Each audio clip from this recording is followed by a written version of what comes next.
What's up, everyone, and welcome back to the Fast Life Podcast. Great show for you today. But first, let's jump into these sponsors, and then we'll get right into it. Simpson motorcycle helmets has been my helmet of choice for the last 4 years.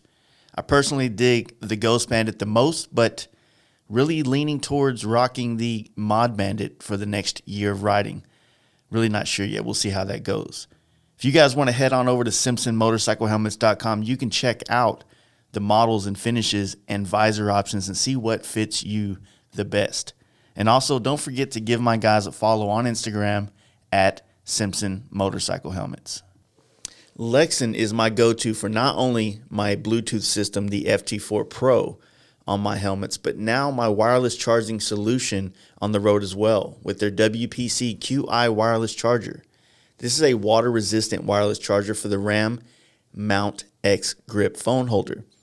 This easy-to-set-up system uses a battery tender-style plug for easy install and will only set you back $64.95 with a 2-year unlimited warranty.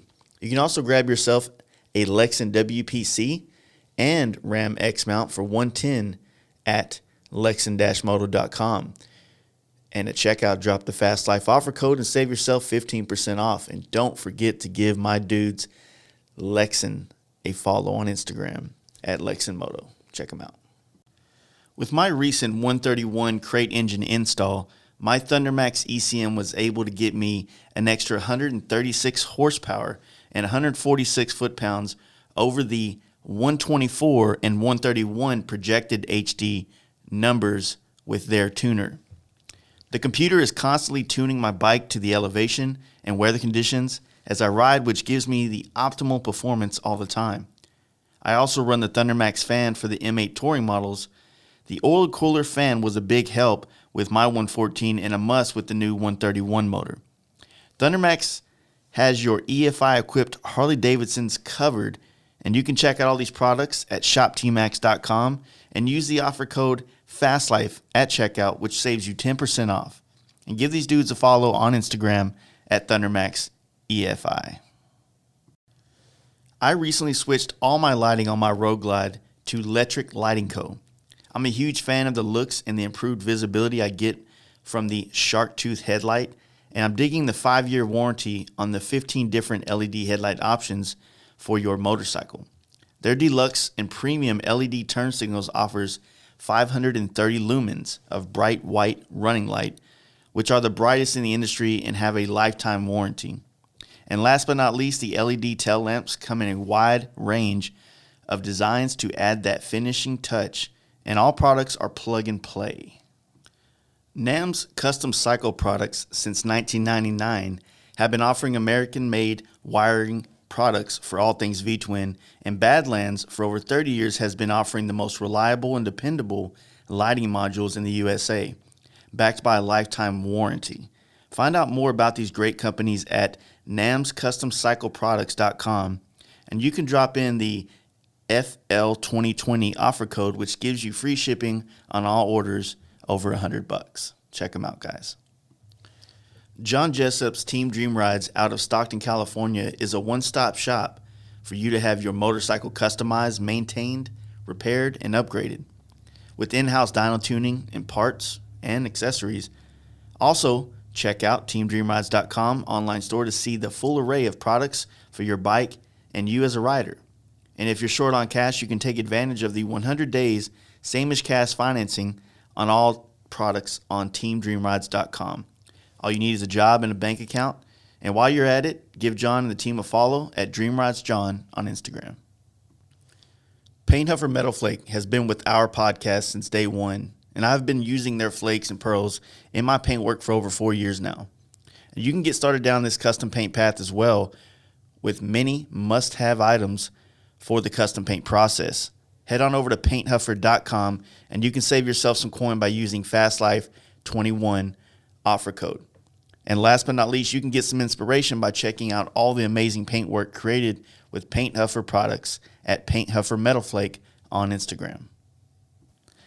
What's up, everyone? As we continue on this path of my trip to Milwaukee, then New York, and home, this is my first podcast done at the House of Harley headquarters there. I want to thank those guys first and foremost for not only, getting me dialed in with this motor, but all the hospitality and things that those guys did for me to allow me to get these podcasts recorded in their like conference room and things like that, and setting up a lot of these next couple of guests that you'll be hearing from. Today's guest is Alexander O'Malley. He works for Saddleman. We talked a lot about the Saddleman seat company and a couple other companies that he actually does some work for, but really got a lot of content down for the Saddleman with this one, so it's going to be a Saddleman podcast. Want to thank him and you guys for checking it out, and don't really know what else to say, so let's just listen to this podcast, okay? All right, let's go. Hey guys, you ready to let the dogs out? Fast Life Podcast. Alex O'Malley. Dude, what kind of last name is that? Where are you from? Fucking Ireland, man. Come on. Total Irish pub kind of vibe. Don't have the JAMO yet, though. Oh, shit. So are you from up here originally? Yeah, actually north of here, Fond du Lac. Mm-hmm. It's about an hour and 15 minutes north of the house. I got a buddy up in, I don't have a map in front of me. Sure. But he's fucking on a lake all the time up there and partying. I'm like, I thought it was cold up here, dude. What the hell? Yeah. No, like freezing cold, but that's like the cool part about it, that you can get these awesome summer months. Uh-huh. And then you get fall, which is gorgeous. Sometimes it seems like 2 weeks. Sometimes it's like 2 months. But then you get into like your winter sports then too, so you get a little bit of everything. Yeah, Tommy was telling me that there was a time where it was like 50 below zero. Yes. For like 2 days? Yes. How do you even you just stay home, right? Sometimes. I've been at some Packer games too where it's like with a wind chill like negative 60 degrees and the beer, you can't even feel your lips, the beer's freezing in your beard. But it's almost like a certain point where it's so cold that it doesn't even matter anymore how much colder it is, Yeah, that makes sense. Dude, I forgot the Packers were up there. Like another 120, 150 miles north of here, huh? Yeah. Wow. Freaking awesome, though. There's a reason why there's no teams in North Dakota, right? Right. No sports teams up there. Too freaking cold, No, that's wild, man. This is my first time coming up here to, believe it or not, first time through Missouri, which is like 2 states over from Texas. Right. Illinois. I don't know how to fucking say it. I say noise. Fibs, I don't know. And then up here in Wisconsin, man, and then of course this is also like I'm driving by Kenosha, right, and I'm like with everything that's going on. I'm like, man, this is it's crazy, and I was kind of blown away by how big Chicago is. Yeah. It just expands as far as you can see. Yeah. So, I live in Dallas, and we have a pretty good sized downtown, as far as skyscrapers are concerned. Sure. And I've spent most of my time traveling going west, like California, Arizona, Vegas. And their cities aren't, building wise, aren't that massive, right? So I've always felt like Dallas is a pretty fucking big city. I know that, LA stretches on forever. But it seems like LA only has 6 buildings though. Exactly. Or Chicago just keeps going. It's going. It's like, man, it was blowing my mind how big it was. When I first saw the skyline, and my buddy from DA down there, he took me kind of ripping up and down the streets, showed me all because I was like, man, so people just die, they just get shot every day here, right? Right. And he goes, no, it ain't fucking like that. And I'm like, all right. And he's like, I'll take you through all the different areas. So he took me through Southside, zigzagged all these cool streets, really I'm really interested in how the homes are built and the style of houses, and then we got to this really nice part of town. He goes, all right, this is really nice, but that's West Chicago over there, right? And we don't go over there, right? I was like, so I never heard about West Chicago, so but no, man, it's crazy up here, man. It's just a really seeing so much of a city in such a cold place. It's weird to me. Yeah, not only Chicago, and then you also get Gary, Indiana too. I don't know if you've probably driven through that. I haven't been through there yet. Yeah, I wouldn't recommend it. Yeah. Just even off the highway, you can see the freaking roofs are caved in, and it's how are people even living like this? Yeah. Through here. But I'm not from Chicago, but it just seems like that's a part of it. Because it's so freaking close. That's what it feels like. You feel like you got Chicago, and then you got Milwaukee up here. And there's just suburbs in between, right? Right. And that's kind of, Dallas and Fort Worth are that a little bit further apart, Sure. but it's that kind of vibe where you hit Dallas, then you do suburbs, and then you hit downtown Fort Worth, and then you start hitting the country again, you know? Right. And that's why I think we get a lot of travelers up here too from Chicago. Yeah. That, you know, just want to get out of that. They'll go even north of Milwaukee. It seems like a lot of our tourism comes from Chicago. Yeah. One of my buddies was telling me from down there, he's like, yeah, we go up to Milwaukee at least once a month just to kind of get away. Right. Like, that's cool. You know, clean city, you know, always fun. You know, a lot of people would come here for like Mama Tried, but they don't realize that this is how it is like most of the year as well, you know, at least during the riding season. But even in the winter too, we'll do like ice racing and, you know, all sorts of winter sports like that too. Yes, it's so crazy that there's so much motorcycle culture up here, and it's like one of the shortest windows of opportunity. Right. You know? I think part of that's just like the mothership is here. Yeah. The one thing that I would like to see, and actually House does a really good job of it, is bringing on like some like the West Coast culture with, you know, the T-bars, our seats. Just seeing that they've grown just with Saddleman seats a ton. Yeah. And there, you know, we need more dealerships like that here in the Midwest that are going to. Agreed. So, you know, first off, let's give a big shout out to House of Harley for all this hospitality, man. Like, I really appreciate these dudes. I met Tommy and Harper down in Texas when I actually bought my first FXR from Tommy. And he used to run Cowboy Harley Davidson. Yeah. And at the time, we're talking like 2016, late 2016. Sure. And then I hooked up with those guys. And then, like, in Texas, there was Dynas running around, T-bars, Saddleman seats. There was all that shit running around, but it was kind of like pockets. Sure. And then Cowboy Harley Davidson, and it's because of Tommy and because of Harper and a whole bunch of other homies down there. Maston, I don't think you've met him. Mm-hmm. These dudes kind of were the hub for it, and they were putting on shows and events at their dealership. So it was helping bring all these little factions of kids and dudes or young, pretty much young riders, guys, right? Hooligans, you know, onto the, to bring these bikes up here because they've been following the Instagram culture of motorcycling they've been, influenced by, and that was awesome. And then the dealership, just like, yeah. And they just kind of stopped, and it was like this culture that was building, right? And they just stopped investing in it. It's like it's not going to be that quick. It's like you have to become, keep doing it. And then over years, this was like 2 years before the Softail came out, or a year before it. If they would have kept doing that, those guys would have all went to Cowboy to buy those Softails as soon as they got released. You know.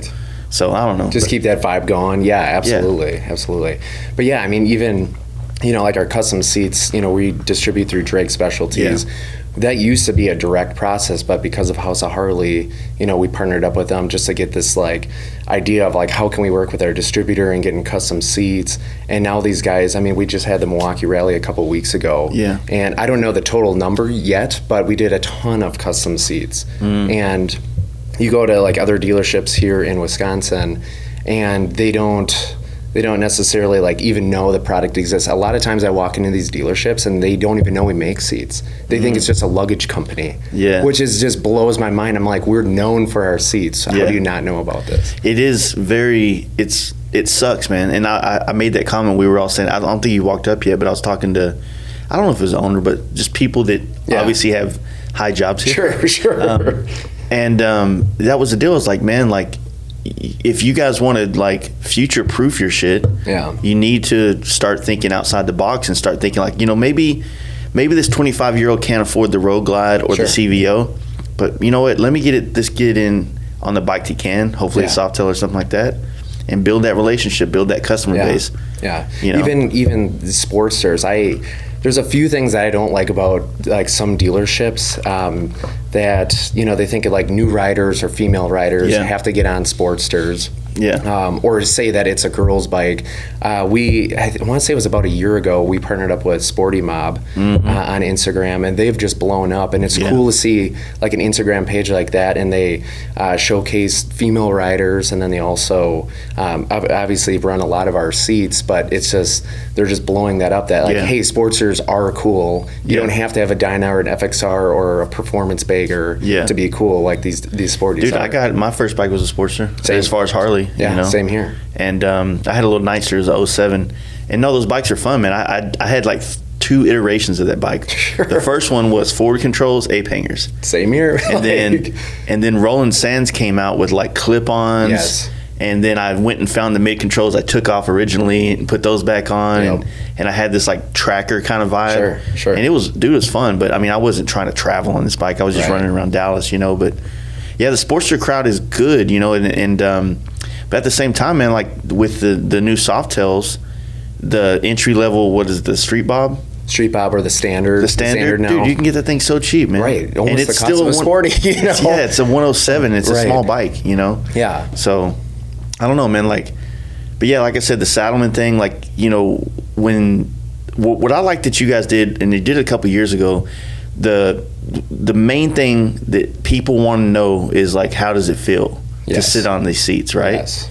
And so when y'all did the program where you could set up these different dealers can set up these different seats, our seat centers, yeah, that is absolutely the best. Now, I think seats, handlebars, and helmets are 3 things that what I like might not be what you like personally. For sure. Right? It's all about comfort. fitment and yeah, exactly. And so the first time I ordered a seat for my first dyno when I was getting into this whole scene, I ordered a BMC seat, and I love those guys. They make a great product. But for the way I sit down, the way my ass is, basically, it hurt so fucking bad. Right. But it was the seat that I loved the way it was like the Widowmaker or something seat. Yep, I know. Such a badass seat. And it's funny because people think that we make that seat for them. So we'll get like warranty calls and all that stuff for them. It's like, no. That's a Corbin seat though, right? I believe so. Yeah, I think Corbin makes it. But like I said, man, it was just one of those things that like, I wish that there was a way to try this stuff on. Yeah. And not just sit on in a dealership, because that's the thing that people don't understand. Right. When you're sitting on a seat, you're not actually feeling what it's like to ride the bike. So with the seat centers, you guys can put on the bike and then go rip it around, do a block or whatever the hell it is. And then best thing in the world. And then the other thing too is that we know, first of all, we know it's an expensive investment, and then the other thing is you have to break it in. Yeah. Depending on the rider, it could be 500 miles, it could be 1,000 miles. It could be a day or 6 months. It could be a day. Yeah, exactly. So with that being said, is that even after they purchase the seat, they have roughly about a month put on those miles and see if you still like it. Mm-hmm. So even after the purchase, we will work with our seat centers. Oh, that's cool. And hopefully, if they don't like it, would be an exchange instead of like a refund. Mm-hmm. But that's more of the customer service. That it's like there's a ton of seat manufacturers out there, and even if we do not make the seat that's perfect for you, we'd rather have that 100% satisfaction, which we actually stand behind, and we don't just say it. Mm-hmm. And then have a happy customer that maybe will buy luggage or, refer us. When I was downstairs, I saw the luggage, and I completely forgot you guys made all the different types of luggage setups, man. I'm gonna have to take a look at that stuff when we go down there because just to know about it. Because like I said, I'm kind of weird when it comes to luggage on my bike because I have this perceived notion of what I want my bike to look like loaded out. And I like the whole like strap down to the rear fender kind of look. Yeah. And not so much the sissy bar with the thing over it. It's even though like the built well look, Yeah. And but I know that the sissy bar with the pack on it is hands down how to get the most stuff in there, and you kind of make like a makeshift backrest for you. For sure. So I don't know. I need to look into that stuff. I like the way I feel like I look cool with my shit strapped down. They have it all strapped down, bungee, bungee nets on there, all that. But yeah, we've taken a lot of strides too, just in our luggage. Yeah. Modernizing it too. We took our most popular bags, made it into the tactical with the Molly webbing. Yeah.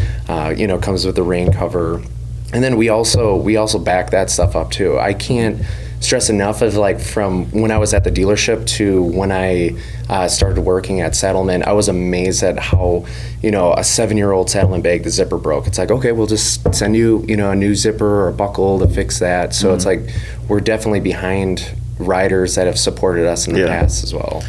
Well, it's also cool because Saddleman, how long has Saddleman been around? 87. So it's seen different scenes for lack of a better scenes. You know what I mean? Like, I would imagine the luggage game back then was fringe. Yeah, we had the studs. We still have some of the studs, but yeah.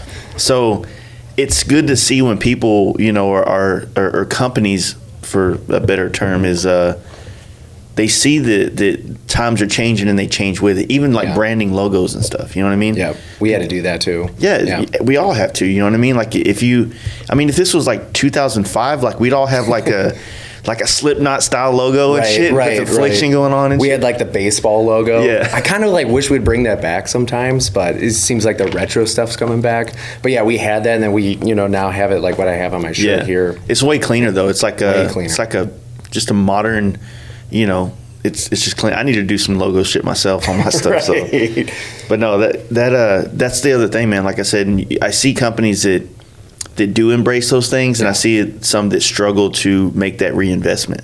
Correct. You know what I mean? Correct. So, and yeah, I see that even with some of like our competition too. I actually don't mind like LaPera. I think they're the only other seat manufacturer that is still with the times, compared to even what the seat looks like. You can see some of these other brands that are just these big, bulky seats. Yeah. And it's just like people are changing. You should, your demographic is now getting older. And, maybe it's one of those situations where, like, their dad had this brand seat, so now he's going to have it. Well, the only other one that I would say that, as far as brand of seat, you know what I mean, would be like the, on the FXRs, we all like the Mustangs fastbacks. Yeah. Because it has that look that kind of fits the older style. Yeah. But now it seems like Mustang is starting to come out with some new seats as well that kind of fit the new trends, but... I know what you mean. Yeah, Yeah, it's like those big ass couch cushions. Trust me, I would probably enjoy it so much. But I'm almost 40, so I'm kind of old. But like, I'll be okay with that when I'm 50. Right. But right now, I still want to feel young. Like I need that yellow Corvette. Like right. So, or even just like you talked about the logo, but even branding yourselves and getting into. I mean, everyone knows about like the Instagram. You want to have a big following on there. Yeah. But even like our YouTube channels, and I always tell customers, go check out this. Even if you don't buy the seat today, check out these nerdy experiments that we have done with our gel. Yeah. And people they'll just ask more questions like, with the vibration, something else that other seats don't have, because they don't have gel, or maybe just the foam test that we do. We do a lot of nerdy stuff at Saddleman, like checking, even the competitions, foam and, how dense it is just to see, just comparables like that. It's kind of a weird thing because I've had like custom seats made, like when I used to do more like the big wheel stuff back in the day. Like we would have, like I'd make a seat pan out of fiberglass and send it out. Awful. It's awful to do. It sucks. But the, the guy that would make it, like he would make a very hard seat, and for some reason, it's just like a mattress. Sometimes it kind of works okay. I mean, don't get me wrong. It's going to hurt your ass after a couple 100 miles, no matter what. And then I've also had seats where you sit on it and you just sink in. Yeah. But then I feel like sometimes I would get like a more fatigued quicker with that than with the harder one, if that makes sense. Right, and that's just more so, and that's what House does a really good job at, is explaining to the customer, because a lot of times, and we see it all the time, is where people just put their hands on it. Oh, this is firm. This feels like a 2x4. It's like, well, you first of all you have to break it in, but also you want something that's going to support you on a long ride. Yeah, so I mean, wouldn't weight also factor into that? Like, I'm a pretty hefty dude, so like if I sit on that, it'd be a lot different than if a 150-pound dude did, Right. Yeah, so. Absolutely. And that's with the whole break-in period too. That's why for me it takes me about 400 miles to break in a seat, whereas like my boss. So what is the process of breaking in? Like what is actually happening in the seat? Do you know? The seat, the top layer of foam is literally like breaking into where you're sitting down. Okay. So like my step-up seat, where I sit exactly where my thighs are, where my cheeks are as well, that actually softens up a little bit, kind of like suspension. So you got that top part of your suspension was a little softer, and then if you hit like a pothole around here, you hit the even more firmer foam, so you're not going to bottom out. Okay, it's the whole science behind that. Yeah, it's fucking nerd shit. Like it's super nerdy, Love it. Yeah, I think I'm still young enough where I buy stuff based on looks still. Sure. Like comfort is not always 100% the driving force behind it. You know what I mean? Right. But that's the thing about like these seats and the style of bikes that we've undoubtedly have kind of swept across the country from the West Coast, and it's like a lot of the towns I go to, because I mean our podcast is more based around that style of bike and the performance bikes and stuff. And you come to these towns and I'm going to places like this, but I'm finding that pocket of these guys that are into this shit. And then what I'm trying to do is like do that pocket and have this guy on the podcast, and then like the rest of the dudes that are in town that don't know anything, because it's weird that they'll be like, there'll be a whole scene of Dynas and FXRs and Softails and performance baggers, and there'll be a whole scene of it that somebody that lives in the town doesn't even know exists. Correct. You know what I mean? Yeah, it's more like branching that out and just educating more people on some of these cliques that are here. Yeah. You know. And helping people find something in their neighborhood that they can kind of just fucking support and be a part of, you know? Yeah, so relate to all of that. So, and I think that's the whole thing too, Dave, our owner, is you want, you know, like you were saying, like you'd buy off of looks, and like the step-up seat obviously is one of our, you know, better looking seats.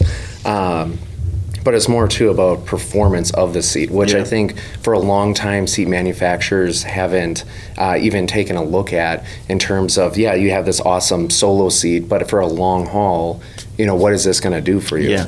You know, or even some manufacturers, you can tell like they use too much glue in it, so it's super firm, but it looks awesome. Yeah. You know, so he's just trying to maximize looks and comfort for the long haul.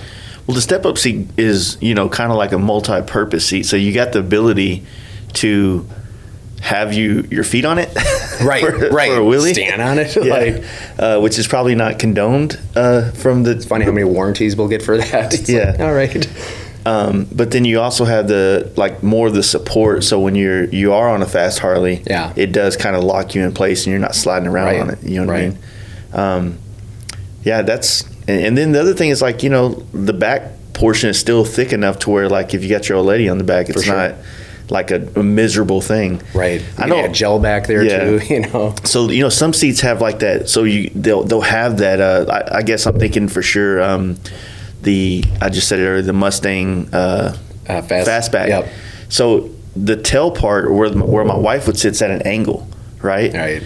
And I don't know the right word to use, but she doesn't like sitting on that, because it literally, like, she's sitting on her vagina the whole time. Right. You know what I mean? Instead of her ass cheeks. You know what I mean?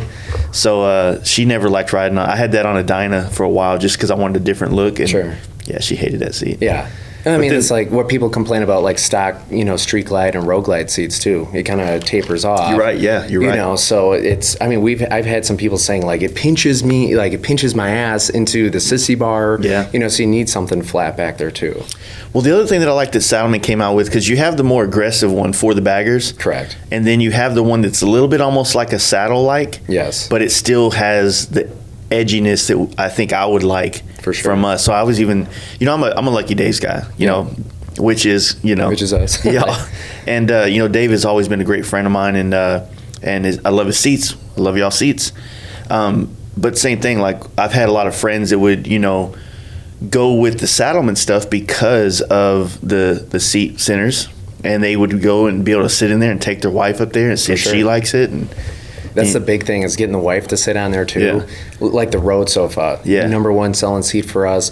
Literally call it the wife pleaser. You put that thing on at Sturgis after someone put 1,000 miles on. It's just the surface area, you know, thick pad. But it's not like gaudy either. You know, you compare it to some of the Harley like Sundowners and the Zeppelin seats, and it's just like a lot smaller than that. And that's because you don't have to overcompensate.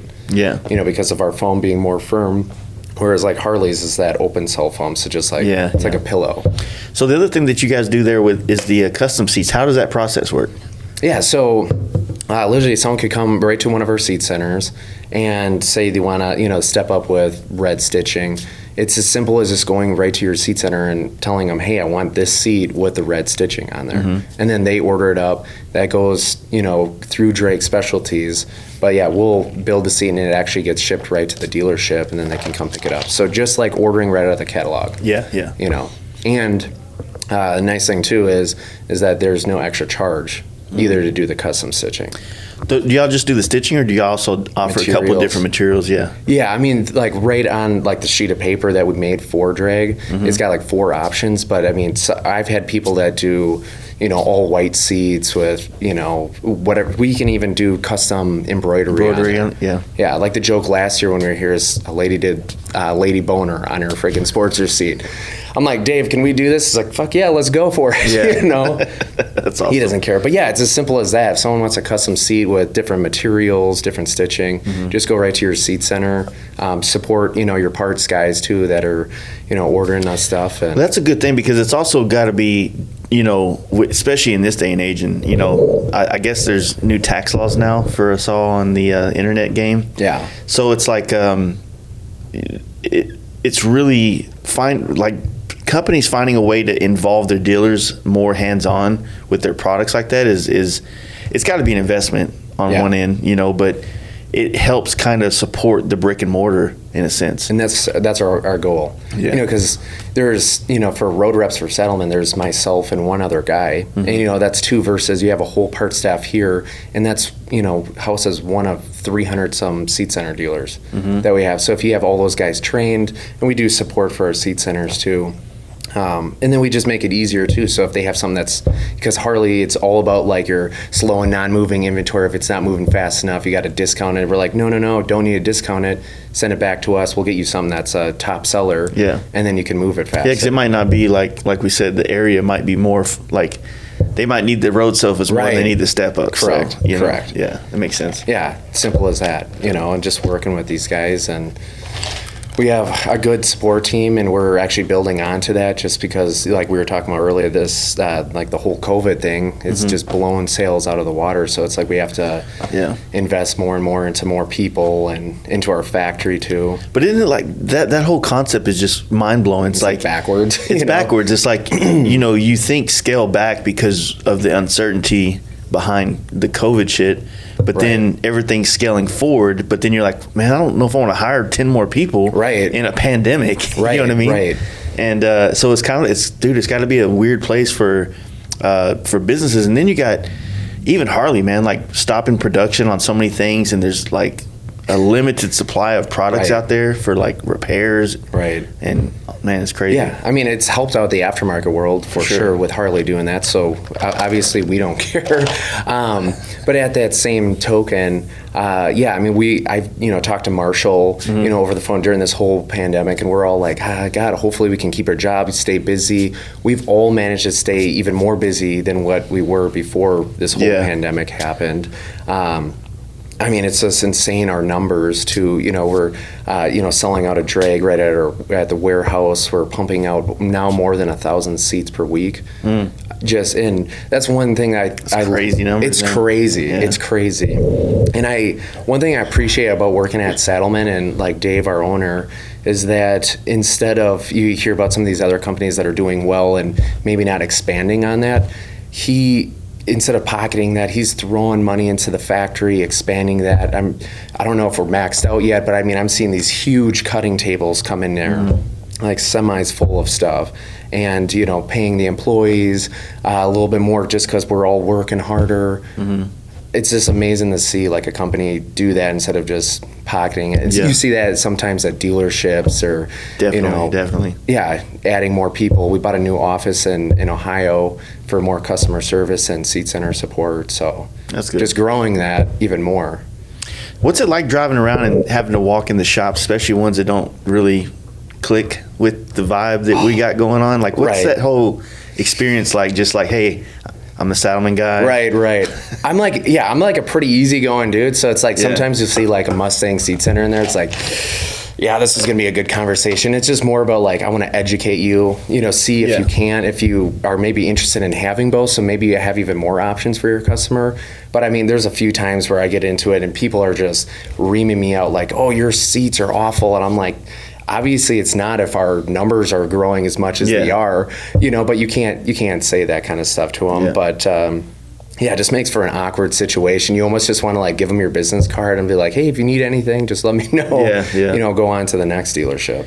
What about like the small independent shops that you probably have to deal with? Do you deal with much of those? Yeah, actually a lot of them are small independent shops. Love those guys because it's just, a lot of them too are just putting all their hard-earned money into the shop just to make this thing grow. And, we want to see more of that. And, especially at Saddleman, our seat center program is designed that if you're not selling it, hey, we'll, trade it back. And so you can keep that, keep it going. Obviously, if we're helping you, you're helping us. Yeah, yeah. But yeah, it's just, a lot of times people want to do it, but maybe don't have like the income yet to, to invest in us.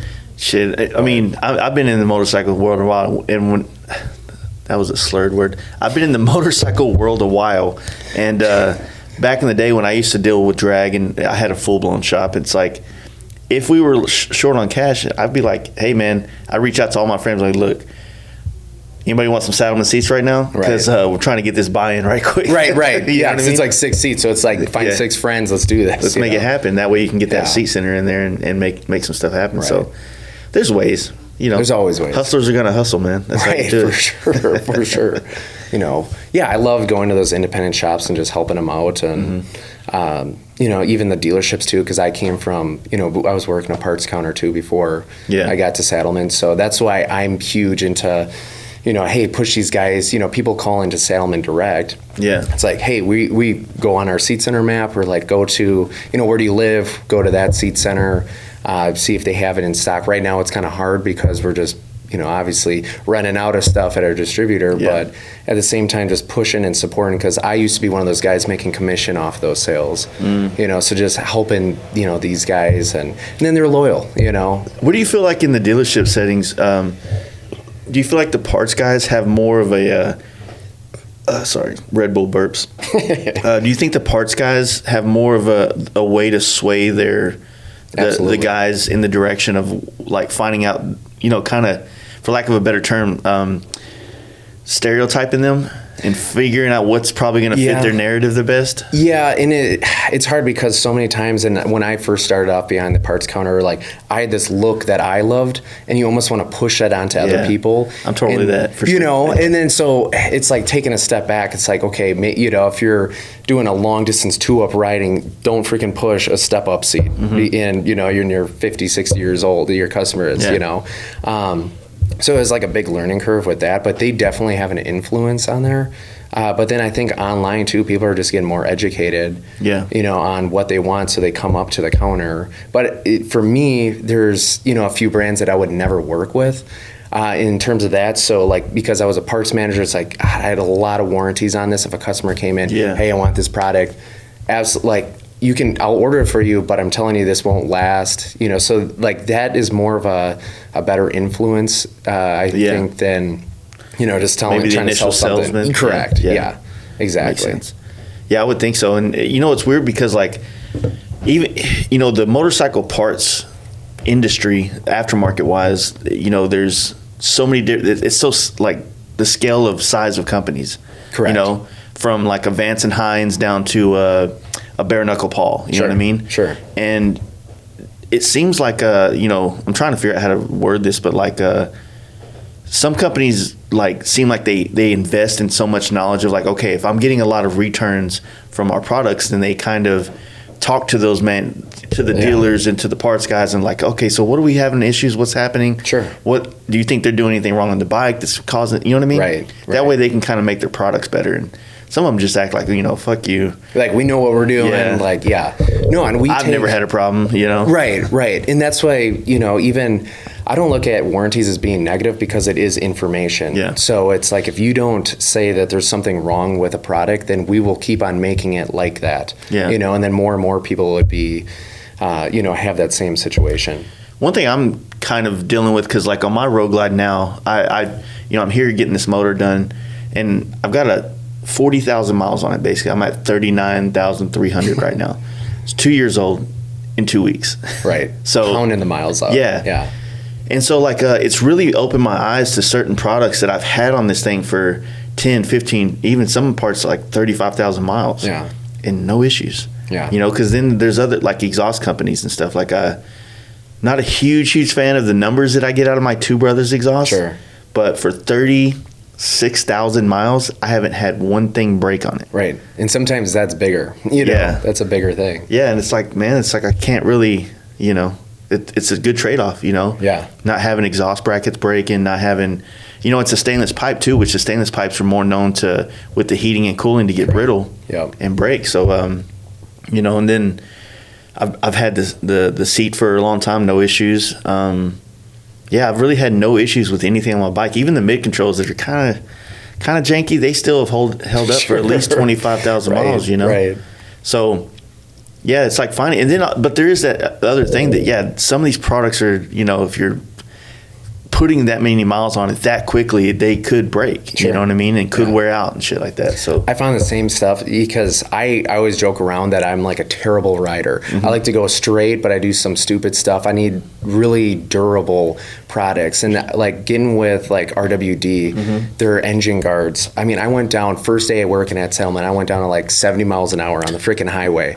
And look back at the bike, it was just the forks that were caved in because of rear-ended a freaking car. The rest of the bike, fine, not even totaled. You know, so something like that. I look at it, I'm like, this is freaking durable. I drop it all the time.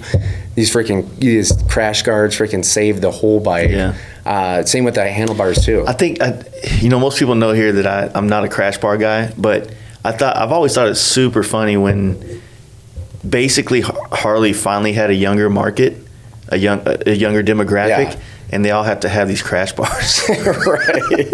We're selling a shit ton of these things now, you know. The crash bar thing is like, you know, for a while it was getting insane where people were making crash bars with all these bars sticking out everywhere. Yeah. And I know that they definitely help. So, you know, in my friends group back in Dallas, I talk shit to them, and they take it and they talk shit back to me. And but when I was growing up, I used to ride sport bikes a lot, and you know, frame sliders was the thing.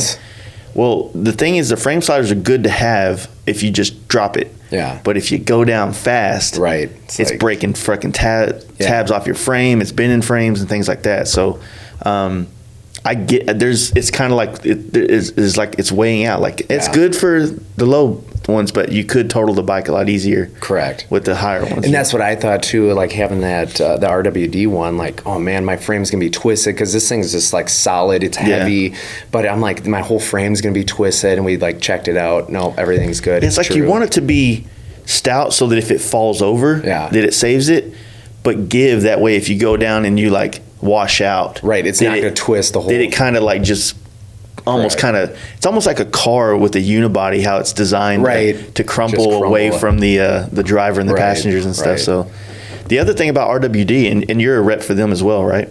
No, I mean, I rock all their products. Okay. All that. I swear by everything that they freaking make. Yeah, their fairing is you know, as a painter, that it's probably the best deal in the market. You know, their RT fairing that they make. Yep. And you know, because every day someone's hit. First off, I hate painting them. They're so many curves, mainly because it's an inner and an outer fairing combined together. So if it was like the Road Glide or Street Glide, where you take the inner and the outer, and you can lay the outer and the inner, and then paint it. This a lot easier. It's one solid thing that's inside and out, and so it's really a pain in the ass to paint. But I've done a lot of them though, man, and they're pretty stout. They're not too heavy, which is a good thing, because you're kind of, the way that they're mounted is a lot different than like a Road Glide is. For sure. Kind of, yeah. Yeah. And so you don't want a whole bunch of weight in there in the thin fiberglass. So it's pretty good shit in my opinion. Best deal on the market in my opinion. Yeah. So. And it's just, and you good customer service with those guys too. So how's your bike set up? So I did have the RT fairing on there, but again, I think I had it for 9 days after I got it all painted. First day at Saddleman, gone. But now I have his, let's see, it's the smaller fairing. Yeah, I can't think of it. It's like the T-Sport one. Does it have the speakers in it? It's got the speaker pot, for that. Yeah. So I have that. I have his rear suspension. I have his engine guard. The suspension too, huge game changer too for me. I've tried a bunch of other brands as well. Actually took off Legends and put those on there. Went all the way to, let's see, the Carolinas. I think it was like 18 hours. Fine on the Dyna. It was a great setup. Yeah, my buddy Mark down there in Texas has been running his suspension on his Softail, and he swears by it as well. You know what I mean? So it's kind of crazy that, you know, he makes all these different products and none of them seem to like be the same company. Right. You know what I mean? Yes. Yeah. You know, you don't think like fairings and fenders would go with the suspension. Yeah. You know, but he's more of the suspension guy that makes, you know, Other fairings, shit, yeah. you know. I mean, especially with his off-road, you know, background with the trucks. And I mean, he's got like $1 million trucks that he builds suspensions for. Oh, that's cool. Yeah. You know, so it's like the guy knows what he's doing. And if you talk to him, it just like can educate you in like 10 minutes about so much stuff. It's like, I got to take some notes down, you know. Just great. So what's the scene like up here, you know, as far as like, is it just everybody just waits till the party, or is it like there like a riding culture that takes place around here too? There is, I think. I mean, with some of like my buddies, they do a lot of the chopper stuff. So like anti-performance. I see a lot of that going on. But then obviously Baker Nation over here. A lot of ape hangers and Hell yeah, brothers. You know, black street glides and road glides. Yeah. You know, that's more of it. There's some decent riding, but out here it's just so straight that you have to get over to like La Crosse area or the Kettles, which is a little bit north of here too. Yeah, I wish I had time. I would have definitely loved to go around to Michigan. Yeah. But then I got a pass for the ferry to go across. Perfect. So I'm like, that'd be kind of cool too. I've never, you know. Done ferry across the lake. I've done a ferry across like in in Galveston. From Galveston, there's like sandbars, I guess is what they're called or whatever. They have a little ferry, but it's like you can see the other side. Right. You know what I mean? It's not like crossing that huge Great Lake. Yeah, and I haven't even seen the lake yet. And I rode through Chicago, but I didn't get to go to the lake shore or anything like that yet. So, yeah, do the lake drive right here in Milwaukee. Yeah. Freaking gorgeous. See like the art museum and all that. Yeah, man, it's it sucks because like being in Chicago yesterday, I really wanted to kind of explore more. Yeah. You know what I mean? But it's kind of overwhelming, you know what I mean? But then now up here, to me, Wisconsin and Minnesota blend together in my mind. Like, I don't know which say one's that too which. loud. Yeah. Like, it's just one of those things that it's so far up here. So, like, I know that there are a lot of people from here that I know and that I'm cool with, but I'm like, man, are you in Minnesota or are you in Wisconsin? Like, we all sound the same, you know? So I'm like, you know, like I'm here for the next couple of days, but we're doing these podcasts every day. Yeah. And then Wednesday morning, you know, that ferry only has a 6 a.m., which I definitely ain't making that. And then it's 12:30. So it's like I only have like Wednesday from 6 a.m. till 11:45 to kind of have the freedom to go check anything out. You know what I mean? So I think we're doing the museum tomorrow, though, me and Tommy. Freaking rad. And I'm pretty stoked about that. So. It's so rad there. Yeah. You know, I used to go like every winter because there's nothing to do and all I want to do is ride. So I think about riding, go up to the museum like 3 times every winter. You know, just check out the bikes because you'll learn something new every, you know, and everyone, especially nowadays, I feel like everyone is so anti-Harley in the sense that like, oh, Harley needs to do this to be better or Harley needs to do that. But just like looking at the lineage going through the factory or going through the museum, it's just amazing. You can see like where they started from all the way to, you know, the M8s that they're doing now. Yeah. And I don't know. And going back to just like a lot of people just judging Harley, they've obviously gotten to this point for a reason as well. And then if you get educated and talk to the people that work at actually at Juno, you can understand more of like the way that they think. Yeah. I think people have always had an opinion about Harley. Like Harley needs to be doing this, but you know, we just live in a world now where everybody feels like their opinion needs to be out there. Right. Exactly. Know? So it's just like I said, it's just exposing what's always been there, I think, like social media, things like that. And because it wasn't ever like Harley going, hey guys, what do you think we should do? Right. Like never. Yeah. You know what I mean? Like that's, you know, like I said, I have my opinions that I think that they could do some things differently, but you know, one of my other good buddies that is like works there and does marketing, you know, when I talk to him and he tells me things that like what they're trying to do, I'm like, yeah, dude, I don't know how to persuade hundreds of thousands of people. Like I can probably get a couple thousand people on Instagram to go like, want to go this way. Like, and I always say like, I'm like a street level marketer. Yeah. You know what I mean? And you're kind of like a distributor of marketing. So, like you're trying to change the public perception of a brand. Like I'm just trying to help my homies get on new Softails. Right, exactly. Get the T-bar set up, get the Saddleman seat on there, we're good to go, you know? Yeah, it sucks because like when one of my good friends would finally get a Softail or something newer or whatever, like you were saying it before, like we were talking about like being a parts guy. I have my narrative in my head of what I want their bike to look like, and if they do anything off of it, I'm like legit like butthurt about it. Like you're fucking dumb, you know, like that. Dude, what the fuck? I already told you how to do it, man. Right. Yeah. You know, just take from my experience. Exactly. So it's weird, man, because like same thing with baggers. You know, we've been kind of, you know, on the edge of, or at the beginning of the performance bagger kind of movement that's kind of been taking place over the last couple of years. And when people ask me questions and I tell them, and I'm like, do this, and then they come back with ape hangers, like, what the fuck, dude? Like, what are you doing? Why did we even talk? Like, we're not even friends anymore, you know? And that's the thing, because like here, people would judge you like, oh God, T-bars are so ugly. It's like, it shouldn't even matter about looks sometimes. It's more about performance. And it's, even if you're, you know, riding on the highways here, a T-bar can be comfortable. And then every once in a while, I mean, eventually you're going to have to turn somewhere or go through a nice ride, you know? Dude, and not even that, man. If like Harley dealerships would just put some T-bars on a road glide and let people do what they do with your seats, I guarantee you more people would want to ride them because of their comfort. Correct. Because you think about it, like adventure bikes, right? Yeah. Your riding position is much more like that. Yeah, it's like not up front. It's not laid back, and you know, which people have bad backs because when you do that, when you got forward controls and your ape hangers like that, you're putting all your weight on your fucking back and your ass. So and they'll be like, "This seat sucks." It's like, no, your riding position sucks. Yeah, exactly. You know, you have to be. You know, that's the whole like 90 degrees. All that. That's what matters. And it's just having these huge ape hangers. You know, it's a look. So if you're that guy that's just a weekend warrior, fine, go ahead, you know, put that on there. But don't complain to like, you know, the handlebars are fine, but the seat sucks or my, you know, floorboards suck. No, it's like the whole thing. You have to get all those pieces together. I mean, a seat would probably be designed for that type of riding. Like if you're going to be a forward control guy and, you know, a beach bar or whatever the hell, you know.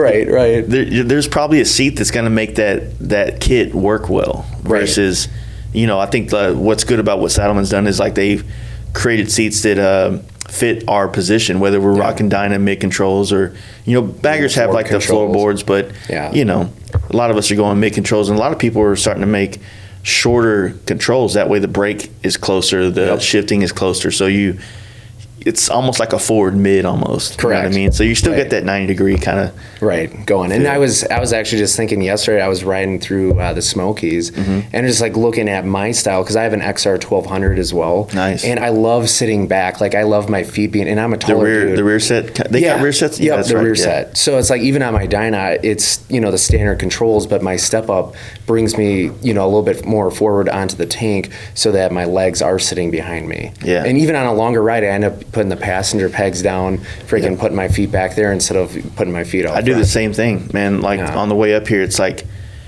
you know, I have mid controls on my bagger, so I'm either usually on the rear pegs for a while, sometimes the front pegs, and I have short legs, so I can kind of hang my legs down. We call it the Texas hang, and I can just ride that way and like almost take all the stress out of my thighs. You know what I mean? And but yeah, I mean, with like the big twin motors, you really can't do the mid controls because of that big ass primary that's right there. Always you'd have to move it really far back. Sportsters are nice and tight and stuff like that. So, but no, the XR 1200 is dope, dude. It is. You got a newer one or it's an 09. 09, that's right. I think I said newer one. Didn't they do something like that back in the 70s or older? Yeah, like the 750s. Okay, all that's what that. it was. So it's like a spin-off of that, but it's just like a really weird. But yours has like it's got the cafe style seat. Yeah, short bars. Yeah, and that's like one of those things too. Like people always are, you have to have a bagger for these long rides. It's like, dude, if you get this thing set up the way that you like, that you're most comfortable. I'll do a 500 miles in a day, 500 miles back, easily on the XR. You know, of course, it has our seat on it. That helps. But at the same time, it's just that's the riding position that I like, you know, particularly on that bike. But just I was kind of wondering when Indian came out with their FTR, which I dig that bike. It's the only Indian I like. It's just like, it just sucks when the hype for all these bikes that Indian was putting out, and then like the hype was bigger than the actual release. What it was, you know, and it's like I haven't really seen hardly anybody riding FTRs, and I mean, great priced point. Lots of power, features for the power. Fucking Olin's front end, and I think it's Olin's, but just top-notch suspension. Bike. Yeah, correct. I don't know, like that wouldn't be a bad adventure bike, to be honest with you. Right. Like to set that up with like some panniers and stuff like that. Yeah, they have a setup now that I want to say it's an FTR that they have with like knobby tires kind of set up for that more rugged. Like, I don't know. I would probably think it's more for 90% on the road, 10% off road kind of setup with the tires that it has on. But no, I've taken that bike out, and a lot of the Indians too. And I'm a Harley guy through and through. Sure, yeah. Never not have a Harley in the garage, but at the same time, like the FTR is such a rad bike.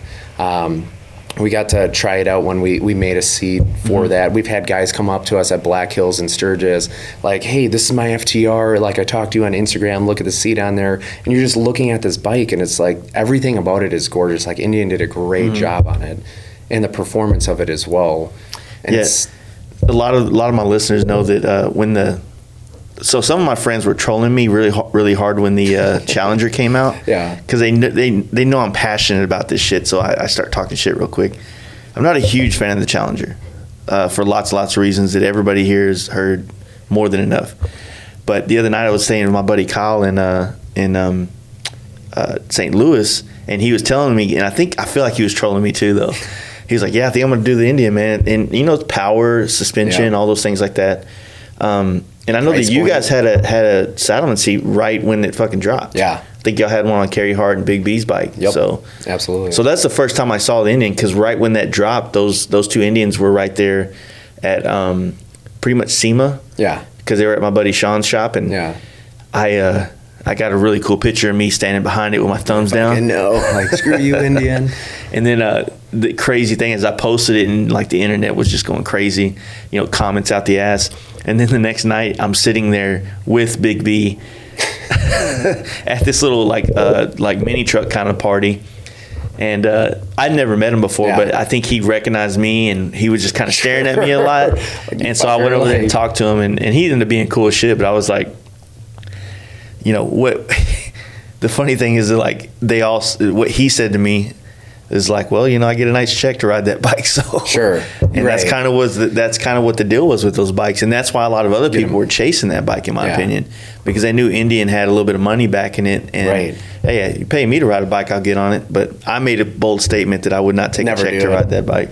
I've tried it. You know, I took it for a test drive, loved it. Like, I was actually in the rain. It was out in Minnesota. It was like, I don't know, 38, 40 degrees out, and it's got the traction controls. I mean, it's definitely for someone that wants a tour, but there's so much. First of all, it doesn't have the HD name on it, so it's hard to get past that and just think of like, okay, like other bikes are nice too. But like all the features, I mean, even like people love, like consumers love the locking saddlebags on a CVO. This thing freaking has it for what, 21? I don't even know what they go for now, but a lot less than a Harley. Well, I feel like with the Harley, it's like they have to find a way to separate a CVO from a special. Yeah. And some of those things need to become standard issue. You know what I mean? For sure. Like or the just saddlebag P&A stuff. Yeah. You know, like, hey, you can have this. It's going to be $800 to add it to your bike. True. That's a good point. Yeah. Because the CVO should be like all the stuff that Harley wants to sell to consumers that can't afford a $40,000 bike. For sure. Which I think is crazy that they don't have an option for, you know, like the locking saddlebags or some of the stuff that's just for a CVO, which I guess it separates it a little bit. But at the same time, if you want to sell some more parts, people love the CVOs, but maybe don't like the paint scheme or can't afford the $40,000. Have it in the catalog. Yeah, you know, they can work towards it. Yeah. Correct. Yeah, I would think also, like, you know, I'm in love with the physical styling of a Harley, like a Road Glide, a Softail. Same here, yes. But I don't understand why, like on my bike I have the electric light. It's Electric Lighting Co. Yeah. And it's like a LED, dope, nice shit, looks modern. I don't understand why Harley can't just make a couple of modernized parts to go in these more timeless classic designs. Sure. Right? That, you know, I probably said this a lot too, but I literally bought that 2019 literally because of the the side spoilers that came on the Road Glides. Yeah. That's the only reason. I just sold a 17 Road Glide 2 months before the 19s came out. Yeah. And I was looking for an FXR full fairing RT or something like that. And I couldn't find one. Harley released the CVO with the lower fairings, spoiler, and then I saw that I was able to get them. Immediately put the deposit down, got the bike. ordered the lowers, and it took like 2 or 3 weeks for them to be released and ready, but had it on there, and that's the only reason why I bought that bike. Which is crazy. For a $400 piece. Yeah. And so that's what I'm saying, like it helps drive sales when you have those small little technology upgrades. And that's what I'm saying, if you had the new headlight. You remember when Harley, the last Road Glide, remember when it just had those old headlights? Yeah. And then they came out with those black LEDs or the chrome LED ones? Sweet. Yeah. They were like $800 something dollars. Yeah. But man, that changed. Right. That changed it. Everybody wanted it. Right. I mean, even like the blacking out stuff. Yeah. And finally getting on board with that. Being able to sell that. But yeah, I mean, like the headlight was, because it was funny when I started at the dealerships, it's like, oh, Road Glides are ugly. This is an awful bike. Luckily, at my first dealership, we had an owner that was like, Road Glide or no glide, it's the only freaking bike, and we'd be happy with selling, just Road Glides here. Yeah. Finally, I got on the bandwagon, had a Road Glide. Definitely one of the best bikes I've ever had. But and then just going back to like them finally redesigning that. Some people are total like old school Road Glide where they like the bubble, but just getting to like that younger market as well. Now you're seeing people coming into the dealerships that are in their 20s buying Road Glides, which is kind of insane if you think about it. Like if you're like, I'm 38, or I will be really soon.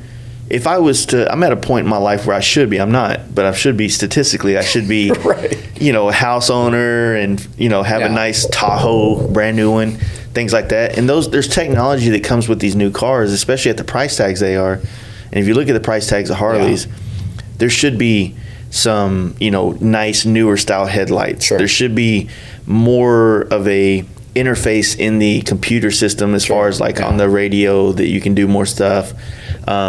Fuck, man, like how hard would it be to get a weather app on that damn thing? Right. Let me know whether Indian has that. Yeah. Like there's got to be a way to do these simple things that aren't necessarily redesigns, but like redesign a part and make this part available on standard issue, like specials and CVOs or something, but make it to where we can buy it as well. Yeah. To kind of give it a test. Like, remember the CVO dashes? They were just so dope. Like, maybe not make a CVO dash, but maybe make a different dash that gives us a little bit of flavor that's not like a Dominance collection or Domino, wherever the hell that shit is. Right, like Defiance. And Defiance, all that. That's what it is, all that stuff. And a lot of their stuff, too, is they've got the, like, especially here in, like, Wisconsin or, like, Midwest, is, like, people do, we make fun of, like, the Willie G skull. Yeah, it's perfect because someone buys one thing on it, or even if it's a used bike, they buy that one thing, they have to go all out on everything. Everything's got to be Willie G. Yeah. And it's like, how do you get to those guys? Like, hey, that's, not to downplay, like, just sell. If someone wants it, fine, get your commission, just sell it to them. But just telling them, like, instead of buying that, why don't you invest that money into buying something that, the suspension or. What I would argue is that that's not the customer I'm asking they should be building for. No, not. They shouldn't be building these new parts for that customer. That customer's already got a product that he loves from Harley. True. True. So you need to make these new products that help some of like our generation and younger get on board. Into that. So you're always going to have your nostalgic stuff that's going to fit. I love live to ride gas caps. You know what I mean? Perfect. I have one on my bike down there, and everybody trips out on like, did you lose your gas cap? Classic. Yeah. Yeah, I like that classic vibe, but I don't want the whole kit. Right. I'm not trying to get the primary derby cover and the cam cover and all that shit, but I wouldn't worry about that guy. If you keep making the Harley, which they're definitely going to do, there's still that iconic styling, but take that Street Bob and have that basic one, but then as you get to the Lowrider S or the Sport Glide, then you have a little bit more technology that the people that are going to buy that bike want. Right.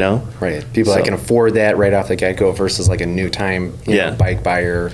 So I was happy when they came out with the new quarter fairing. I thought that was a very nice design, a nice play on the old design, even the T-Sport fairing a little bit, and gave us a very fair priced Harley fairing that you could put on the other models. You know what I'm saying? Especially for those guys that are HD everything. Yeah. Maybe that want that look. I think they have like the Coastal package, and there's a seat too that looks just like our Step Up, has the fairing on there. I think part of it is like T-bars too, or mid controls. So they're trying. It's kind of cool, like seeing it, even though it's like, well, maybe, like obviously the seat, like you should probably do a Step Up, or the bars you should do like LA Choppers or Lucky Daves, or the fairings too. But it's like cool that they're actually trying to get to that younger demographic, because even when I started off in parts, and I had a very HD loyal owner, so it's like HD everything, barely any aftermarket, and there was young people coming in there saying, I do need all the live to ride stuff on my bike. Yeah.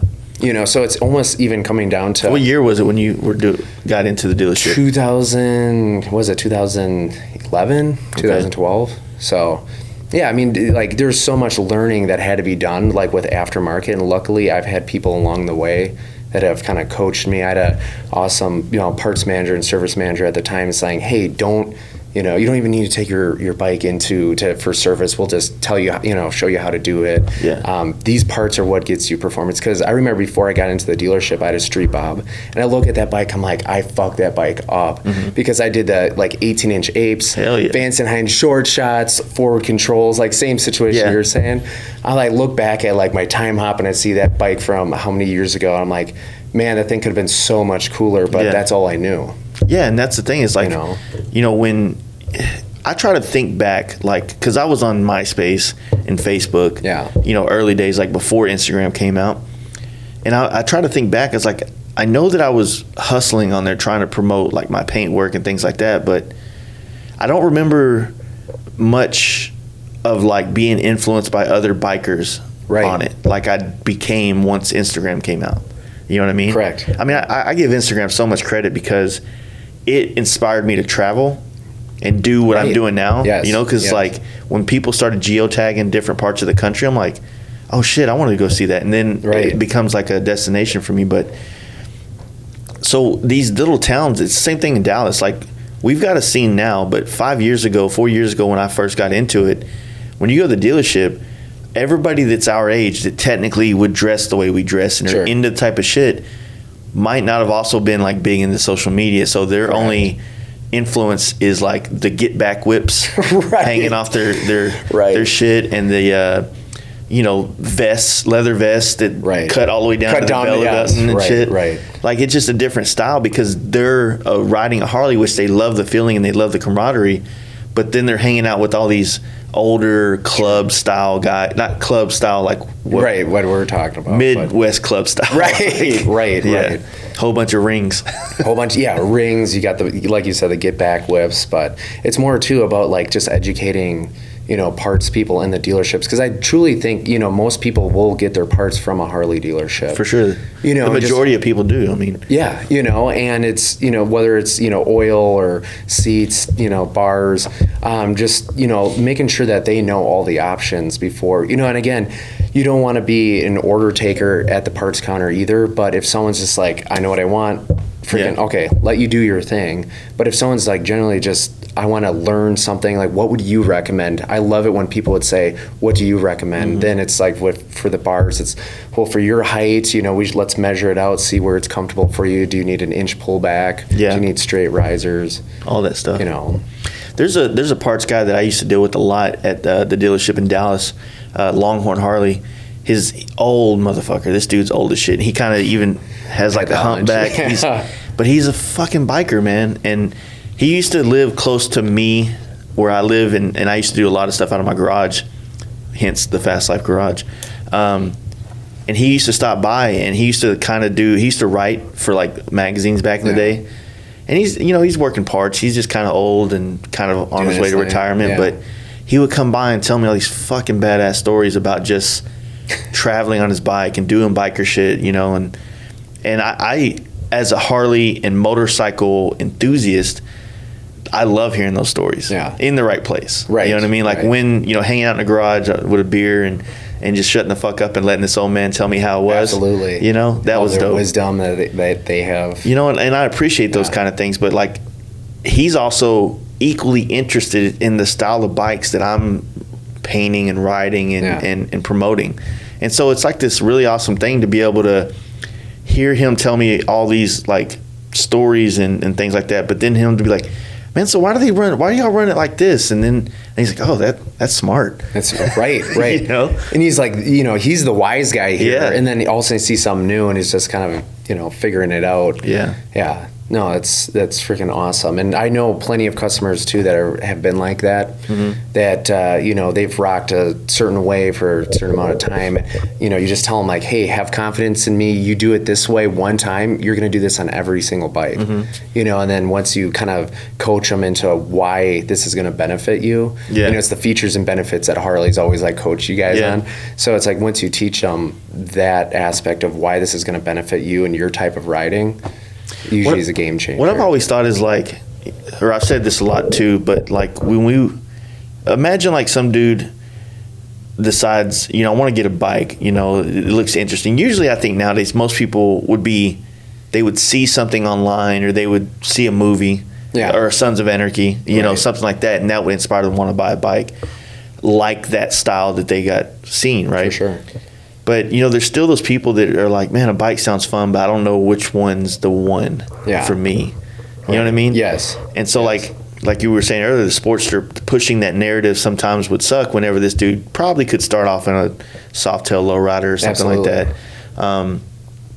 But I've always felt like it's what if they get the wrong bike? They're like us, right? But then the dealership pushed them onto a Softail Deluxe, an older one, right. And so now this dude he finally comes to the bike night, and he's on this 7-year note for a bike that, you know, doesn't really fit in with the crowd that he really wants to be a part of. Yeah, you know what I mean? Right. And I know it's like nobody ever likes to say that, but it's the truth, right? You know, you're like trying to fit into. We're all something. trying to fit into some kind of thing, and usually you know, I like this bike and I like this crowd, and you're trying to fit into it. Yeah. But everybody's like, no, I'm me. I'm special. No, you're not. No, you're not. No. I mean, that's the whole thing. It's funny because I used to target like one of the more vocal hog members, you know, and just be like, hey, you know, I'll give you a discount on, you know, a seat or a bars, or tell me how it is, you know, and if he loves it, he's telling everyone else in the hog chapter. So same thing, like the whole bike night philosophy. It's like you get one person that swears by it, and then they're getting vocal, and all of a sudden all these people are like, oh, John said that I need this product. So it's exactly what it is. So to that point, I think it's hard for, like, especially newer riders, unless they have that look that they're going for. But then it gets into another question too, is like, is that look for them in the terms of like, maybe they see a guy with, you know, watching Sons of Anarchy, see one of the Softails that the Mayans had and 20-inch 8-hangers. Exactly. And which I kind of dig those, to be honest with you. Freaking sweet bikes, you know, but it's just like, maybe that's not for him, you know, then he's complaining about his back hurts on a long ride, or, you know, whatever the case is. And it's just trying to figure out. I mean, I had that too with people doing motor kits. It's like, oh, this guy, you know, was telling me about this 124 S&S kit, and, you know, I need that in my bike. And you're looking at them, it's like you barely get above 3,000 RPMs when you ride. Yeah. Like, let's just tame it down. Let's do like a cam or a smaller kit. Yeah. You know, it's just more of like trying to figure them out and their riding style and what will fit for them. Yeah, for sure, man. That's a good point. You know. That's kind of, like I said, that's why I'm here with this, doing this motor is, I'm trying to see if it's, I feel like, and I'm not trying to talk shit about Harley, but I feel like with the M8, it's always been one of two things are going to happen. Either you're going to go 5 miles and it's going to blow up. Right. Or you're going to go 5 miles and it's going to last you 50,000 miles. Correct. So, yes. Who knows at this point? Yeah, but I think that's also, I haven't really heard any horror stories since, you know, when 17 came out, a lot of my buddies were buying CVOs, and the CVOs were popping. Yeah. Like on the way home from the dealership kind of shit. Yeah. And so, but it's been like 2 years now since I've heard any of those horror stories. But at one point in time, like 5 friends all had the same issue. Pop. You know what I mean? But I mean, the dealerships are taking care of it, but it's still like it's an anxiety. Right. If that happens. Especially when you're from the miles on that you are. Yeah, well, just period. Like, correct. I mean, think you just dropped $40,000 on a motor or on a bike, basically. On a bike, you know. Yeah. And saying, because they had like the Loctite issue too, where like it was stripping the heads or something. Yeah. You know, just a simple factory error. But it's like that 114, that 2019 114, I've had zero, and now I don't even need to knock on the wood. I was saying it all the way up here. Yeah. I've had zero problems with that thing. Yeah. Not one fucking problem. It's been like 100% of like the best bike I've ever owned as far as nothing going wrong. Yeah. I think I replaced the rectifier this year. That's it. That is the only thing that's needed maintenance-wise on there, other than oil and tires and shit. Right. Well, I think that's what's cool about your podcast, that you're like promoting M8s now and Softails, where a lot of people like even in the Midwest too, are still like Dynas, or like the twin cam is better, and they're just like haven't grasped that new concept of a motor sounding a little bit different than their twin cam or Evo. And that's what, just listening to your podcast, some of the other ones is promoting the M8s, like this is a great bike. And I was that guy too at the dealer, like, fuck you Harley for getting rid of the Dyna, and then I ride one, I'm like, oh man, I should trade this thing in now. It's such a great bike. Well, the thing is also, to me, it's about, my list of bikes I want is, I want a T-Sport, a real one. Yeah. That's a twin cam. I want a full fairing RT again. And at one point in time, I had all these bikes, and I hate myself for getting rid of them. And then I want like a shovel head. Like I want all these motors. I want them all. But for what I'm doing, riding them and the reliability, me and my boys, we've done 2 trips this summer. Yeah. And all of them are on M8s, and none of us are having issues. Don't get me wrong, there's romantic stories about like, oh, we broke down the road and it was a fun time. It ended up being fun, like dealing with it and getting it worked out. But it's still fun just to make it and not have any issues as well. Like, does maybe less of a biker. So why don't we just cut out and I think that's the problem, is that like the old school bikers will hound some of the newer guys just because, oh, I started on this. And it's almost that, and I had that all the time. Like customers had a pan head. There's no way I'm freaking riding a pan head. Like if I get stuck on the side of the road, I have no idea what the hell I'm doing. You know what I mean? And, Evo's a little bit of the same thing. It's just like, I like to get from point A to point B without any issues. And, there are good stories, and I've had some of those same things with like my twin cam, but at the same time, I would have rather not been on the side of the road for 4 or 5 hours. Yep. It's like I said, it is funny because everybody comes into Harley or just the motorcycle thing at different times, and whatever maybe is the narrative at the time. Maybe you came in the 80s and it was the switch from the shovel head to the Evo, and everybody didn't want it because it was Japanese vibe, but at the same time, it's I think it's all just tribalism. Like we're all stuck with like what was great for us 2 years ago, and now things are changing, and we're having a hard time accepting that it's changing. You know what I mean? Change is kind of uncomfortable for a lot of people. Sure. But once it happens, it's like, oh, this is better. Like every time an iPhone update comes out, and it's like, fuck, man, like, dude, this sucks. Like now I have to do this and do this, or whenever they took the button off of it. Right, like how am I going to function with this? Dude, thing? I was like that was almost a thing that I was like, man, I don't want to have to swipe up, but it works, and now everything's better. Right. It's just different. Correct. It's hard to get over that freaking hump. Of doing that. And that's what we were talking about earlier about how like brands like Saddleman start off here. And eventually, they become famous or they become successful here. Right. But then here starts to fade away, and now you got to figure out how to be that again here. The next, I mean, it's funny because like I like ripping on like big wheel baggers. Yeah, me too. But I had a guy calling in. He's like, I don't know, what freaking seat. It just says Saddleman on it, and I'm like, read me the part number on it. And it was we used to make seats for a particular stretch tank. Oh yeah. And I'm like, and I kind of knew that, but I'm like actually seeing one of these in the wild now. It's like, man, we did that, But it's just that was the trend. It was a smart thing though. Yeah. It was because LaPera did that too for like the Yaffe gas tank. Yes. And I think. I think you guys did too for the same tank, if I'm not mistaken. That tank and like the RWD tank. Yeah, that's right. RWD did have a tank, so that's smart. Like, get with the program. You know what I mean? Like, if Harley would have made a big wheel bagger back in the day, I don't know if we would have. I don't know. It was like I'm trying to put myself back into the mentality I was, 10 years ago, but. It was fun, man. I had fun time with big wheels. I really did.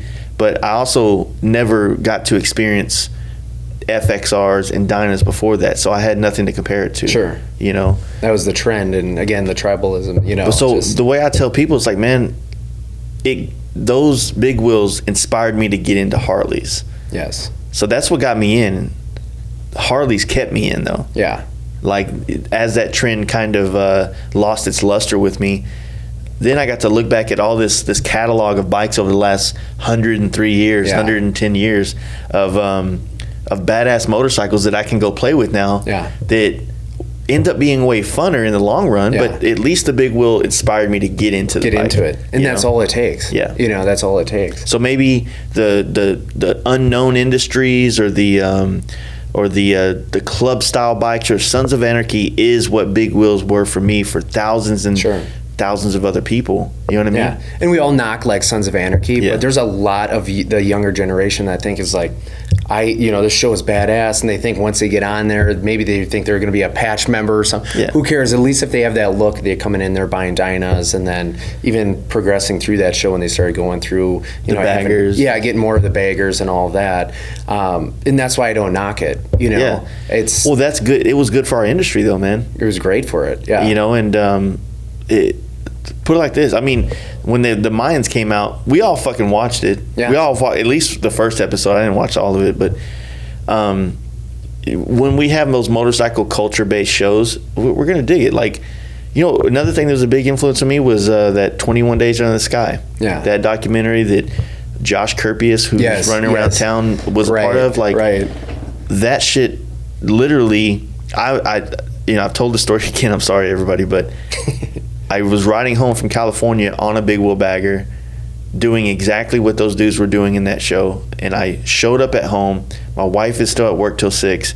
That just came out on Netflix, so I watched it right when I got home. I hadn't even taken my shit off my bike yet, and I was like, "That's fucking cool. That's sweet." And then, bam, I had chopper fever right there, Yep. and then it turned into chopper fever. Was like, man, I don't know if I'm ready for that kind of, Yeah. So I got a Dyna. Good choice, right? Good choice. Yeah.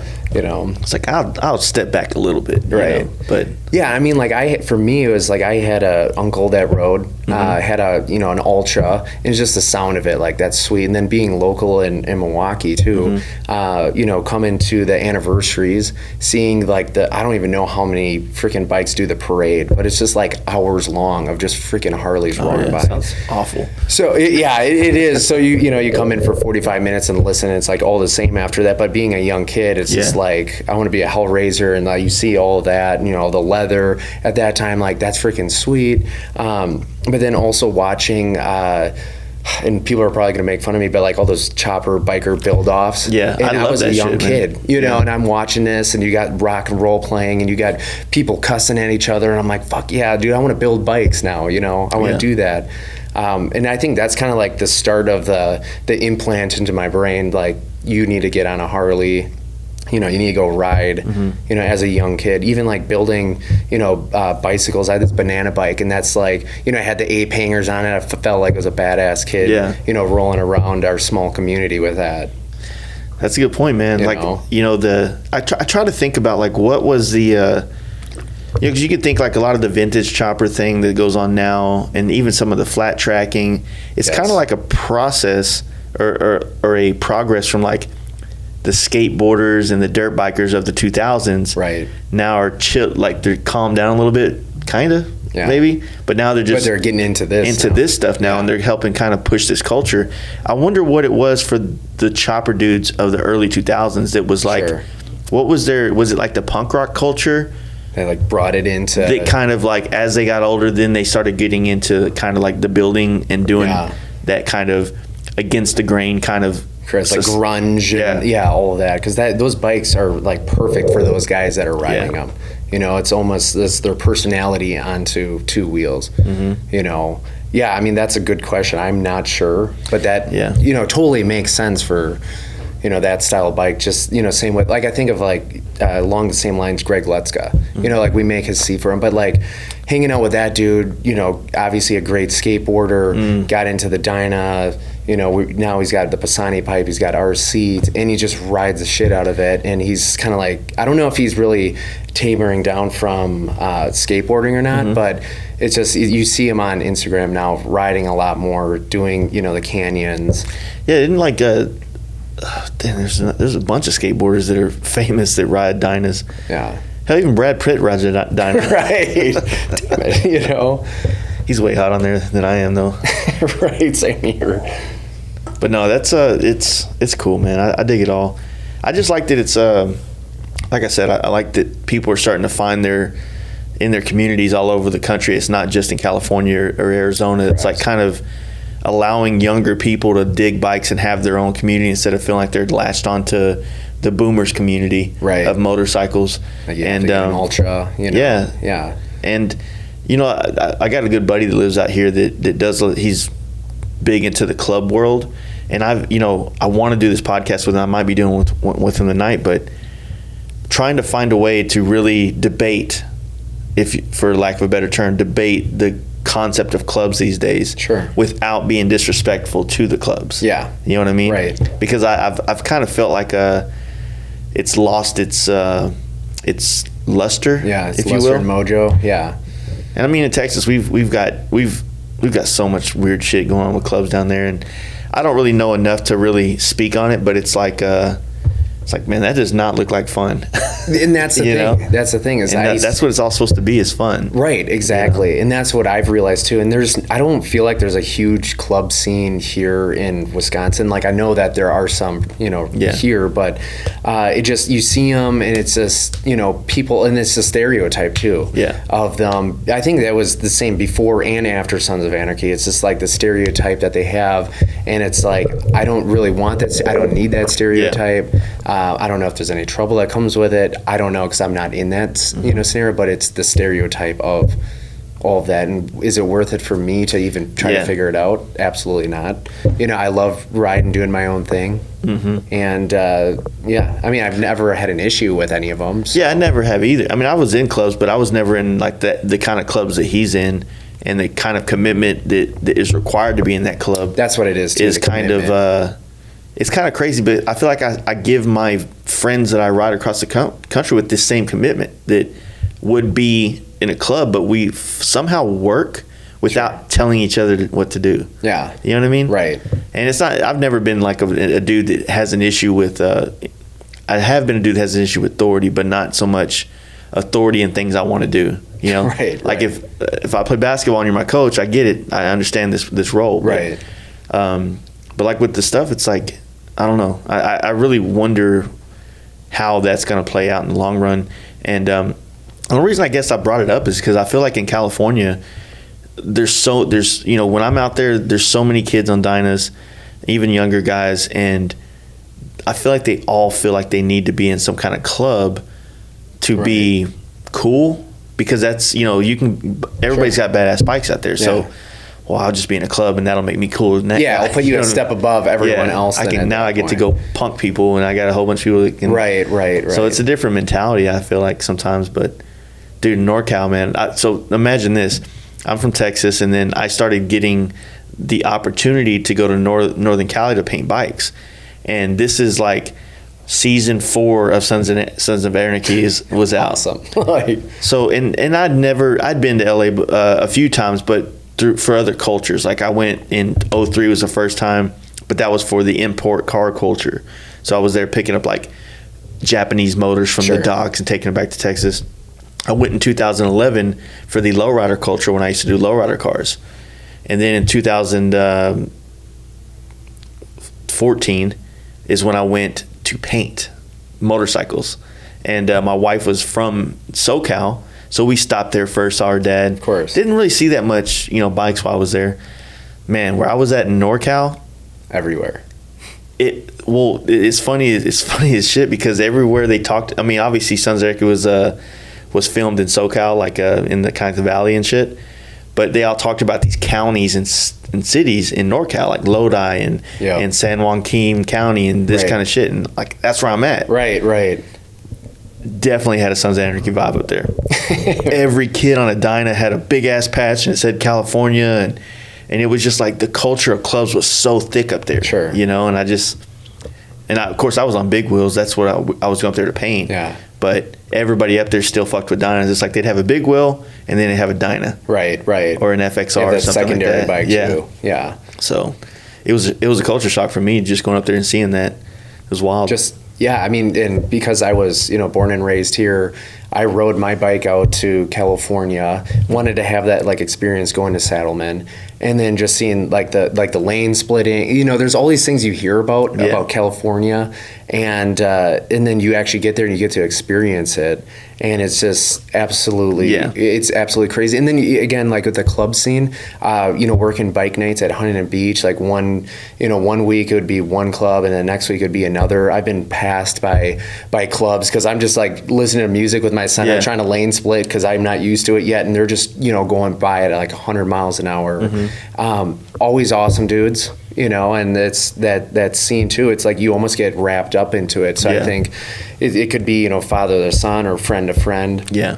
Well, yeah, there's lineage for sure of like club culture out there. Which is that to me, that's awesome. Like it's weird because like I said, I'm contradicting myself that I love it, but I also question it. Like, Sure. where is it going to be around? But it's awesome when you see like this dude grew up in a club, raised his family. He's a solid dude, man. His son's now riding. He's a part of the club. His brother, I mean? I think that shit's cool. You know what I mean? Growing it. Yeah.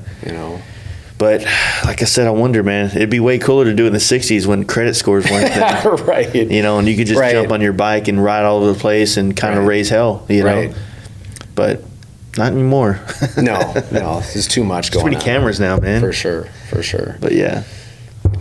So what else is how is it here for like Mama Tried and things for you guys? Mama Tried, awesome. Yeah. That's one of the bigger shows that I think fit our culture. And it's really weird how the chopper culture, the vintage chopper culture, still fits. Works. It almost is like the audience and the crowd is still us, like the Dyna guys and all the more performance-oriented bikes. Right, absolutely. I mean, just seeing like all the people from all over the world actually coming to see this. There's obviously Mama Tried and then Flat Out Friday. Yeah.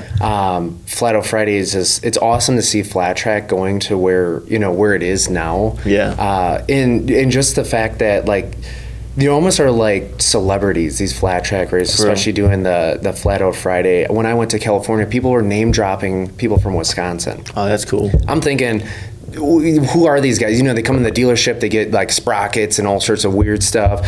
And then also I go to California and they're, they're name dropping them out there.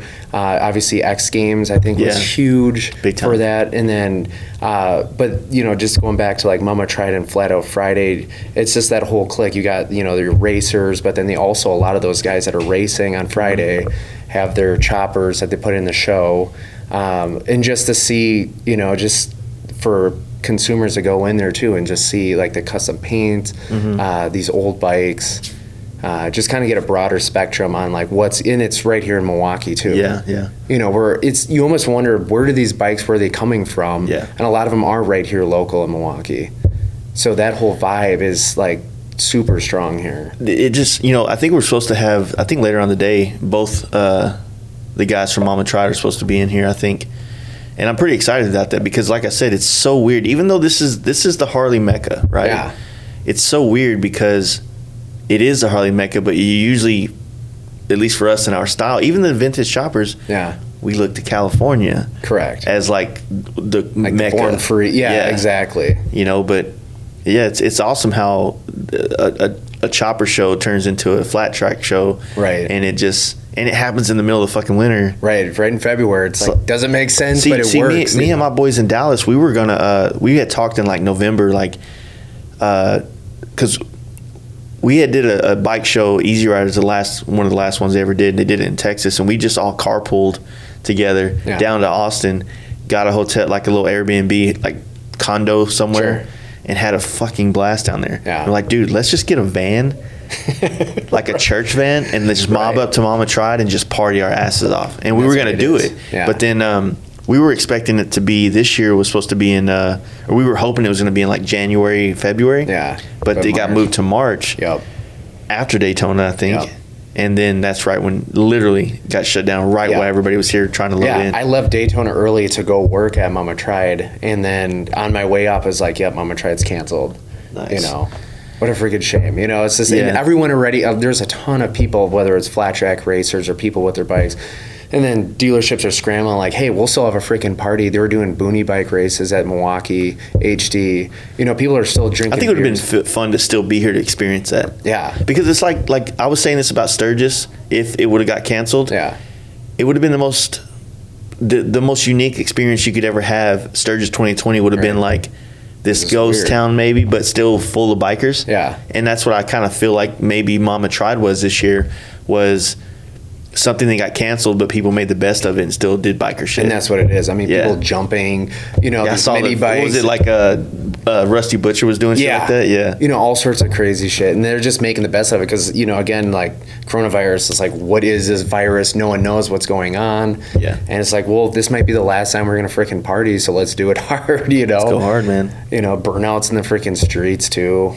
You know, guys doing wheelies on freaking choppers. Like, I definitely want to come, man, next year. I think I think me and my boys can pull off the van thing, because that'd be a fun trip. I mean, Yeah. that's what's also cool about this biker shit, man. Once you get some homies together, yeah, we can do all the bike trips all we want, Yeah. but then it's the other things you start doing as well. You know what I Correct. mean? Like getting a fucking church van, or even, like, I got some other buddies, or no, we had a big group that was doing Born Free last year, and then like 2 of the dudes wrecked out, bikes were fucked up. fuck.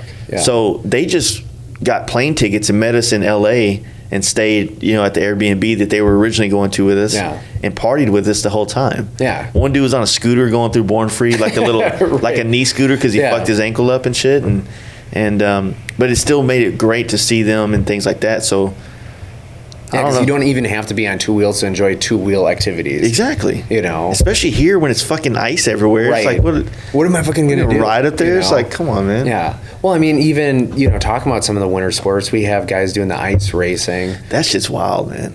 I did that actually on a road glide. One of my service manager at the time was like, you won't fucking go out there on your road glide. Fucking stud the tire up. Let's go. Yeah. Freaking did it. And What do you do to stud the tire up? Do you just drill shit into it, or is there things Yeah, you buy? I'm trying to, because I did like 3, but I was like fucking up my hands. I'm like, you guys are way better at this stuff. So do you run a tube in it, though? Yeah. Okay. Yep. And then it'd be like the screw going right through, and then a nut on either side there. Mm-hmm. And obviously, and I forgot what else they use, some kind of like silicone in there too to kind of help. But yeah, it was insane how much traction you can get off of just having those thick freaking Canadian studs that are Yeah. digging right into the ice. I remember, like, of course, this is probably like normal practice out here, but a couple years ago there was like video of this dude ripping wheelies and shit. Yeah. Kind of stunting on the ice Right. and shit, and that just seems crazy, man. Because like I'm from Texas, man, we get snow every 5 years Sure. for like a day and Yeah, some change, and then it's gone. and then it's Yeah. gone, and then that's it. And when we get ice, it's like, you know, we get Get ice dusted. storms that Yeah. like fuck up the streets, but not like, hey man, I'm gonna go ice skating on a Right. lake today. Right, or take the freaking bike out there. Wow. You know, but yeah, it's just it makes you almost a better rider. But I shouldn't even say that. I'm going to take that back, because when you're on the ice with the studs, there's so much more traction than even if you had like a Shinko tire on dry pavement, brand new. You know, it's just so much more traction. But just even finding these guys that are like some of these racers that are, you know, doing the tail end slide into it and they're freaking sideways. Just so much, and they do these endurance races. Yeah. You know, 3 hours long in the freaking ice, and they no idea how these guys do it. No, y'all like wear warm, like heated shit, or Some of it's heated, yeah. Some Yeah. of like their grips too, freaking man, I heated. definitely need that. You know, I did a heated vest last year last year in February. I did a trip to California, and I wore a heated vest, and it helped, but it didn't really help that much. right? Like, wasn't worth the cost. You know. Yeah, but I didn't. I don't know if I had a good one though, and I don't even remember where the hell I got it, to be honest with you. But I don't know, because I thought the process of you know getting a good set of heated gloves and like a vest and maybe even some pants, like Yeah. I could ride You're anywhere. good. Right. But I think I didn't get any good stuff. I think I got some Amazon. Some Amazon. It's probably Like actually where I got it. Amazon, Is you yeah. know. $30, hell yeah, I'll take Fuck a yeah, fucking I'll heated do vest that. with 2 extra batteries. Right. It was like my rain suit I got off at Amazon too. One rainstorm, I'm freaking soaked. Done. I'm like, that was a waste. You know. They got this stuff called a warm out, I think it is. You seen that? So like y'all have Cycle Gear up here? Mm-hmm. So Cycle Gear sells it, and it's like these thermal type things. I have one in my bike right now. Man, those things work and they're cheap. You can get the whole suit. Like they got like sock boots Sure. type things, pants, glove liners, jacket, and then like a head thing. And it's like $150 for everything. Yeah. You buy them individually, and man, I tell you what, like just throwing that jacket over like a t-shirt, Yeah. it like locks in the heat, and it Perfect. knocks the wind down. Now, I think over time it can penetrate the wind, and the cold could start to penetrate it, Sure. But man, it's a good for this liner. kind of riding right now. Yeah. Like really perfect. good. Like perfect. So does, like you said, you do a lot of the rallies though. So you're like at like the Daytona and these smaller shows. Yeah, Daytona. So are y'all setting up booths, or are you just there more towards? Yeah, booths. So usually what it is, like for the Milwaukee Rally, they order in X amount of seats and luggage, and then we'll go out there and sling it for them. You know, and it's because, you know, a lot of people will trust their parts guys, but at the same time, when you have a brand representative, you know, it can go right to the source.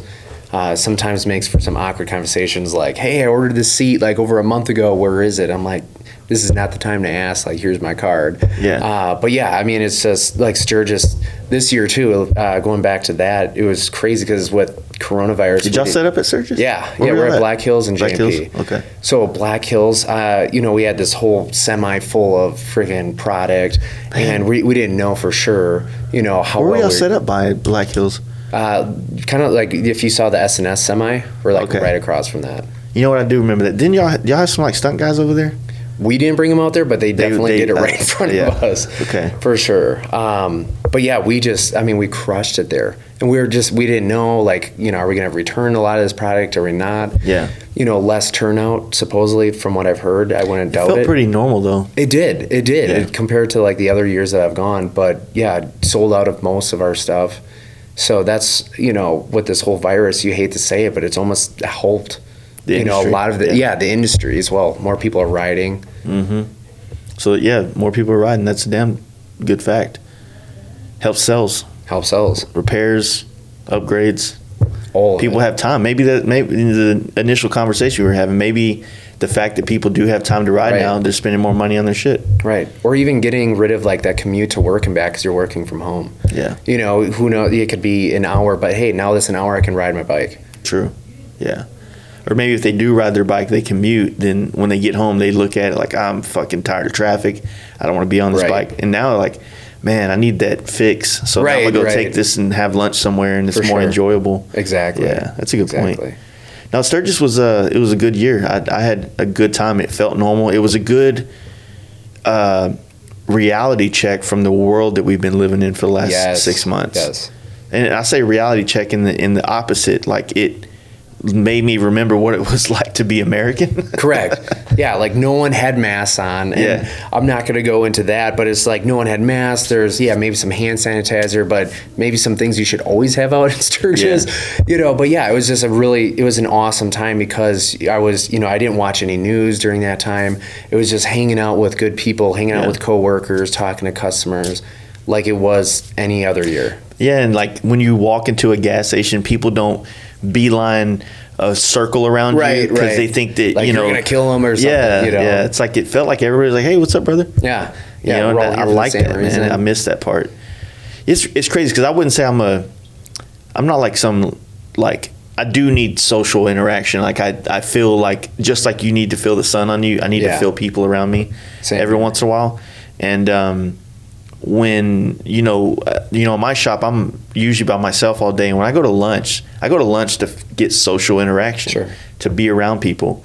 And when that's the only people you're around the majority of the days that we're at work and shit, and they're being weird, you know, nobody holds doors open for anybody anymore. There's no it's like 6 feet away or more. It's like I literally held a door open for some fucking old lady once. Not an old lady, but just a chick. Yeah. Just being nice. I'd usually do it for dudes too. I'm not gay. Or maybe they would, maybe. I don't know. But I do that. And then one time, like, somebody just stared at me like, I'm not walking through that door. And I didn't know what to do. So it's almost like you should go home then, you know? So I left the door shut. And then she stepped like waiting on me to move out of the way so she can come out the door. I need to go in. And I'm like, what the hell, dude? Right. I was in Houston like 2 weekends ago doing some podcasts down there. And I don't know if I talked about this on one of them, but it was like there's this area on the southeast side of Houston that's getting hugely gentrified. It was like one of the nastiest parts of town. Now it's got all the best food and restaurants and shit. And it's really kind of awesome. Up and coming. Yeah. And there's this like outdoor eating spot that has like a window that you can order from. And Texas is like, usually, you know, you just wear the mask in, sit down and take it off. Yeah. I'll be honest with you. I'm a thick boy. When I put the mask over my nose, it's hard to breathe for me. For sure. Hey, Not that I'm gonna die. No, but it's right. just like, Right. you know, I'm breathing harder. Just even walking up these steps. Yeah, you know, exactly. It's like, fuck. So like I had the mask underneath my nose. I'm outside. There's nobody fucking there. It's like 10 o'clock at night. We were just finishing the podcast. There's a fucking plexiglass thing. I'm trying to order food, and some lady from the back of the place walks up to the front and goes, "Hey, you need to put your piece away." And I'm in Texas, and I'm like, I don't have a gun. I don't have a gun on me. And she was talking about my nose. I was like, I'm the only one for you. I'm the only one here, and there's glass in front of us, and I have a mask on. Right. You can't be here with that with your nose out. And I was like, all right, I'm fucking done. Right. It's like Gotta get out of here. What's that meme with SpongeBob? All right, I'm gonna head out. I'm gonna head out now. Yeah, I was like, y'all can go fuck yourselves. And that's what it's gotten to the point, and I was like one at first, like, oh man, this stuff makes me nervous. I think we were all nervous, man. Right, because no one, I mean, I didn't know if I was going to have a job because I travel a lot, and now no dealership wants to have me in there because, you know, because everything that's going on because of all you the need to quarantine, bro. Yeah, you got to quarantine. You got to quarantine. There was a sign in Chicago that said, if you're traveling from out of state, you need to quarantine for 14 days. Yeah. You gonna comp me a room for 14 days, bro? Right. Like, yeah. Not fuck happening. out of here, dude. Not happening. You know. But yeah, and then it was so. I think we were one of the first vendors to actually get out and started seeing dealers again. We've been at it for a few months already, and dealerships were just so happy just to see someone else. Yeah. You know, and I would walk in with my mask and I was like, hey, you don't need that. Just freaking, you know, bro hugging. Like, this is awesome. Having a vendor rep back in the dealership. Yeah, and, probably felt good, yeah. Oh, it felt good for me. It felt good for them. And even the rallies that were, you know, Sturgis, it was awesome. Like when they're like, yep, we're freaking doing this. It's like, I don't mind Sturgis at all. And even after 3 weeks of being there, I'm tired. And I'm like, I don't know when I'm going to have another rally to work at again. You know, because I usually work at home unless I'm on the road. So it's like, I don't have a lot of interaction. I'm almost like just sitting in my basement freaking working, you know. Yeah, it's weird because like so far the only two states that are really extreme with it that I've been to since this has taken place is New Mexico and Illinois. Yeah. And both of them you can't eat inside anywhere, so they have tents everywhere. You know, outside tents, and it's like the same thing. Right. It's just outside. It's just outside. It's like we're still like this. The concept of some of these things just it blows my mind. I feel like an old man that is like pissed off at the youth, even though it's like my generation's the one making this decisions, you know? And I'm like, right. It's so we're tough. the ones that's doing it. Exactly. You know, but then I'll go down, you know, I was a few months ago I was in Arkansas, and the only place I literally had to wear a mask was in like a Walmart or a Target.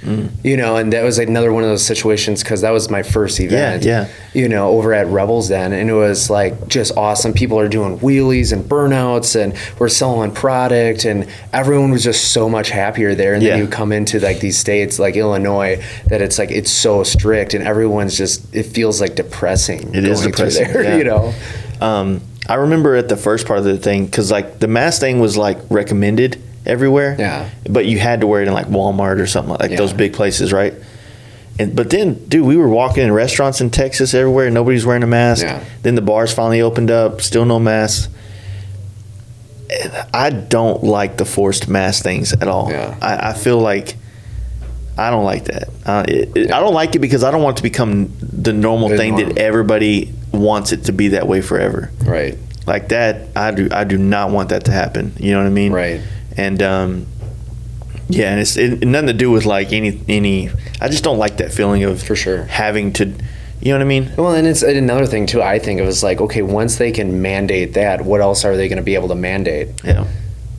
Like I have a new update on my phone that I think I just did, and it was like the iPhone update had something to do with like COVID checking or like tracking or something. Like, what the fuck is this? That's the part I think is crazy because they're also using that as facts now, from my understanding of it. Now, I'm not an expert in it, but you know, take Sturgis, and if everyone has done that update, obviously they go back home, and all of a sudden Minnesota and Wisconsin had this huge hit right after Sturgis because this guy on his cell phone, So they're tracking with your phone Right. to find out where you were and where you're going back, and then it helps them kind of Right. see where the surges are. Right. That's my understanding of it. I'm like, Man, that's scary. That's Like, kind of like having a chip in your arm. Right. When is that going to happen? That is weird. I didn't even think about it that way. Yeah. Because I did it. I was just like, Yeah, I mean, you what kind of is have this? to. Like, I do want that other feature, though. Right. There's new emojis. Right. New emojis. I need that shit right now, Man, this sucks, dude. This sucks. This is not the... I feel bad for my kids, man. They're probably going to grow up in a world, and I grew up in a world, looking at, movies from the 70s and how they portrayed how lenient the world was. Sure. Because You're 17 years old and you got some beers in your car and the cop pulls you over and follows you home. Right. Not today. No, Yeah. dude, you're fucked. You're fucked for years. For sure. You know what I mean? Well, even how strict everything is too. For instance, Sturgis, I did get popped my second to last day, and I didn't even blow over the legal limit, and they were still able to take me downtown. Serious? And I'm like, why is there a legal limit if you can't, if I'm not over that, what's going on with this? But it's just the ability of they can do it, so why At their not? discretion kind of thing, yeah. Right, which was crazy. And, I heard the Sturgis, hey, they're really strict out here. Maybe that has something to play. I was doing, everything they asked me to. What did they pull you over for? Speeding, of course. Damn it. But they changed, the speed limit sign They did. from 75 to 65, and I didn't realize what area I was in. Yeah. That part sucks, man. That they did do that, and it kind of, I think it threw a lot of people for a loop. Yeah. Yeah, so I got a DWI 2016. Yeah. And it completely changed. It needed to happen. I'll be honest with you. That's where I'm at too. I needed it to happen, but it did kind of make me from the guy that would go out and have a few beers to the guy that would pick up a couple cases and go home and drink it all. Yes. And so I feel like I've drank more afterwards than I did before. I don't really do the drinking and driving much, but Yeah. Then I went in 17, and I went in 18 too after I got my DWI.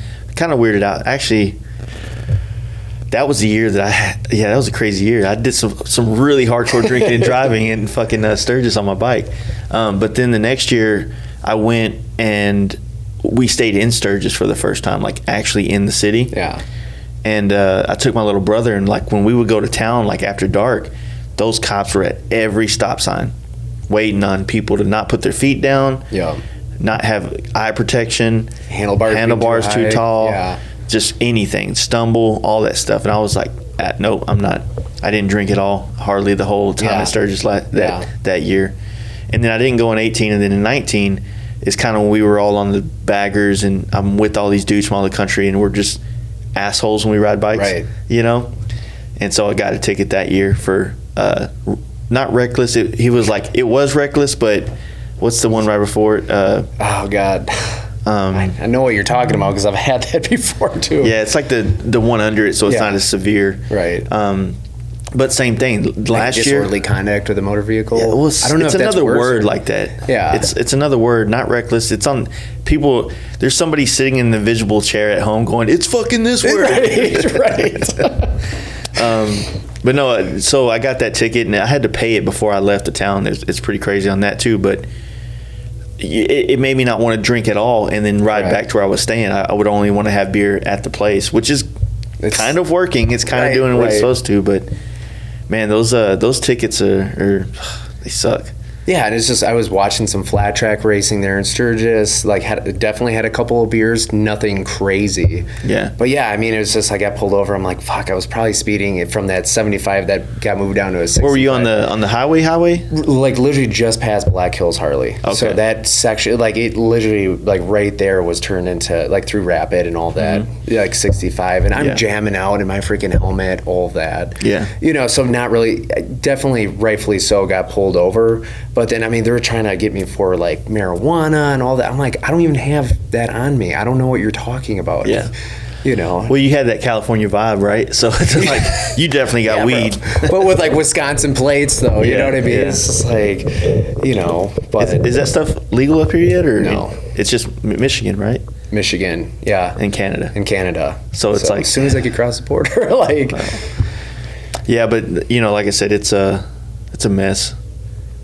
But yeah, Sturgis. I mean, that's what I feel about Daytona. Daytona is like too big of a city now for the rally, to where you feel like you're, no matter what you're. To me, I feel like I was scared to do anything down there because of cops everywhere. Right. Because we were camping, kind of, you know where the speedway is. Yes. Across that highway, there was a big campground, really nice place.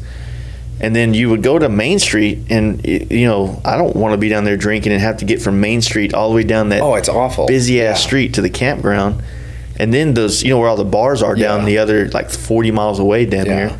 It's like, no, this is not working well. No. And that's a rally too, like, I shouldn't even say this, but I don't really care for that one because, again, a lot of the stuff that we're into is just not there. And I don't, maybe it's because the people that migrate there or what the case is, but it's a lot of big wheel baggers. Yeah. And that's just not my vibe. So I feel like over time, as more and more people get into this stuff, these rallies will start to change. I don't know if you noticed, but there was a bunch of baggers with T-bars on it at Sturgis this year. Yes, a lot. Dude, check this out. I leave the Illinois side of St. Louis yesterday morning to go to Chicago to do the podcast, and then eventually here. First gas stop in the middle, like not Springfield, but another town before it. I stopped and got gas, pull over, go to the gas station. There's a fucking Road Glide there with T-bars, Olin's hanging out the back, and all this shit, and he's on a trip, just traveling. And I'm like, I feel like we probably know each other. Right, There's not that many of us. Let's go talk to him. Just a dude that used to ride FXRs and got a bagger and put bars on it. And I'm like, that's fucking cool. Yeah. To just see, you know, that's what people are probably tripping, like, oh, I see this everywhere, especially if you're from Arizona or California. But in Illinois, Illinois, sorry, I'm either way, fine. You know. It was like pretty crazy. We sat and talked for like 10-15 minutes and told me all this stuff, and he has no idea like about my company and the things that we do, but we know all the same people. You know, he helps Big Joe at the FXR show and stuff like that. I'm like, that's fucking rad, dude. Yeah. And you're seeing more and more, like even Daytona, I did have a guy that just came by the booth. It's like, man, I love my step up. I want to say he was like 75 years old on a Road King, has a step up, has the T-bar set up on there, had the Olin shock. Wow. And I was like, this dude is rad. You could just like talk to him and like look at him like, this freaking guy's got it. You know, and he put some hard miles too on that thing. So I feel like the rallies are going to start to change because I think there is a lot of younger people and they're going to start going to these. Maybe not so much Daytona because I know it doesn't get a lot of good. I know I don't give it a good shake at what it could be. I did have fun there. Yeah. But I had fun because I had a lot of homies there. Correct. You know what I mean? You don't have that then. So if like there was more guys like us throwing events there and things like that these crowds would want to go to. Sure. So what I went to was the Ace Cafe thing they did there in 2018. I had a blast. It was awesome. It was just like this pocket. And they need more of that. Yeah. Exactly. And then it hadn't happened since then, but that if they did that again, I would go back. For sure. You know what I mean? Yeah. Because it would be like being around all our people, and then it would help inspire people to go to Daytona again. But I think Daytona's outgrown Daytona. It needs to go somewhere more rural. Correct. You know? It's that, and then also, I mean, from all the customers, because usually when I go there, I don't even have time to ride. It's usually going from the hotel. Yeah, and you're not missing any riding. So. And that's the thing. It's not Sturgis where you got the wildlife loop or some shit. It's like 2 miles long or some shit. Right. So awesome ride, you know, and this is what Daytona has to offer. Yeah. You know, but it's not really, I don't know, it's not really a good destination where like Sturgis. Yeah. You know, people are there. Usually people save up too. So for the vendors, it's awesome because they're like, hey, I'm going to get some kind of a deal here, you know, to spend. But then the riding is just amazing, phenomenal. You know, we try to get a little bit of like, hey, you leave a little bit early so you can go ride and check it out. And yeah, I wonder if they were to bring back some of the racing aspect. I think they've been trying to, but they're doing it all. They're not doing it the way that they did it a long time ago on the beach, and so it doesn't have the same allure. Like Daytona started off as a race, but turned into a party, and now they're trying to turn it back into a race, but it's in this bowl that you can't see. You can't do it. Yeah, it's like it's not going to work that way, man. Yeah. Like, you got to put it on the streets and shit. Well, even here for the Milwaukee rally too, I think it was the 115th anniversary. They did the beach racing, huge draw. And then they did the hill climbs. I'm like, dude, that's kind of like what got Harley, Harley versus Indian, that whole retro. And like, even though it's, that's not the competition now, it's not who can build a better bike that can go up a hill or flat track. Yeah. It's still cool to see, because that's whether you're into Indians or Harleys. It's cool to just see that kind of stuff come back, and maybe your grandparents told your parents that told you, and like, this is how it started. Because I've had grandparents that had Harleys that broke down and tell those stories. So it's just bringing that stuff. Dude, back. everything broke down back in the day. Right. Why is everybody kidding themselves? Right. And if it happens now, we all bitch about it, but it's just like, dude, our grandparents had it way worse, Yeah, you think a fucking brand new C10 in 1965 wasn't a piece of shit too? Right. It's like, the only thing, I did have a fridge from 1949 that lasted a long time. Oh, man. My buddy has it right now. It stopped working, so he bought it, and he's supposed to fix it, and I was going to buy it back from him. But yeah, some like appliances and things like that, those consumer products seem to have like a no expiration date on them. But I mean, cars, man, like that shit is, hell, if you were in certain parts of the country, things didn't work the same way. Like, if you're up here and it's freezing all the time, it's probably harder to start those goddamn cars. Oh, for sure. You're plugging them in, especially these diesels too. You're plugging it in all the time. So. Yeah, it's weird. There's always like this like expectation of perfectionism, or perfectionist like products in the world, but then these dudes also go to their job half drunk. Right. Next morning. Right. They're the guys making shit, you know what I mean? And like, they're not doing the same thing they expect everybody else in the world to do. Right. And I think that was like, even to that point, like the biggest learning curve I had is being in Milwaukee. I did like the Juno tour, and you see their call center, and it's just this huge call center. And when I took this job at Saddleman, I'm thinking, huge freaking call center. It's a small office, 4 or 5 people taking in tons of calls. I mean, each person's probably taking in, I don't know, 50 calls, maybe even more. And we're like a big, small company, if that makes sense. Like, we have a lot of production, but we're now just expanding onto that customer service side. And then you talk to other, like Marshall, and he's talking for like 3 different brands that they run. And that's it. I don't know if they have a call center or not, but he's taking on a lot of those calls. It's just amazing from company to company. Yeah. How that stuff works out. It's a inner structure that's very complicated, is what, for me at least, it looks complicated. Right. But it works, man. And it's awesome because it keeps guys like you employed in the motorcycle culture. Yeah. And unlike some of the brands that you make parts for, at least most of the people that work for you guys are bikers. Correct. Oh yeah, it would be every day we'd have tons of bikes that we didn't even have enough parking space at Saddleman for all the bikes that we had. Just lined up the whole thing.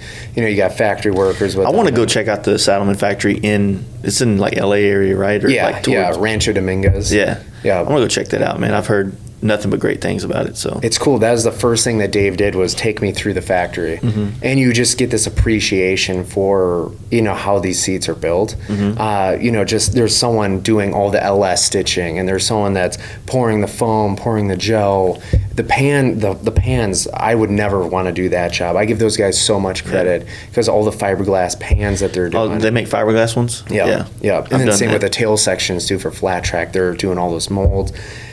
Absolutely amazing craftsmanship, and definitely go down there and take a tour of it, because you get appreciation for this like truly hand-built product, right in the U.S. too. That's cool. That's what I was gonna say. It's made here.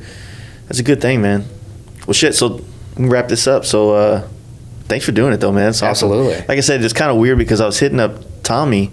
I was like, all right, so I need to do podcasts while I'm there. Who do you got? For sure. And he's like, I got this guy, and he's like, I thought Saddleman was out of California. And he goes, no, he's a sales guy. I was like, all right, so I've had salespeople on before that didn't know anything about their company. Yeah. And do a whole, to. Yeah, he was trained on the product that he was driving around to sell. It was kind of a good podcast, but it was like I couldn't put that company's name on the podcast because he didn't know anything about the company. Like any of the actual, what people want to know about it. You know what I mean? And so I hit the other owner up afterwards, or not the owner, but the guy that does know everything. I'm like, hey man, I don't think I can put that out. I don't think you want me to. Right. Not because it was bad. It was just because it's not representative of your company. For sure. You know what I mean?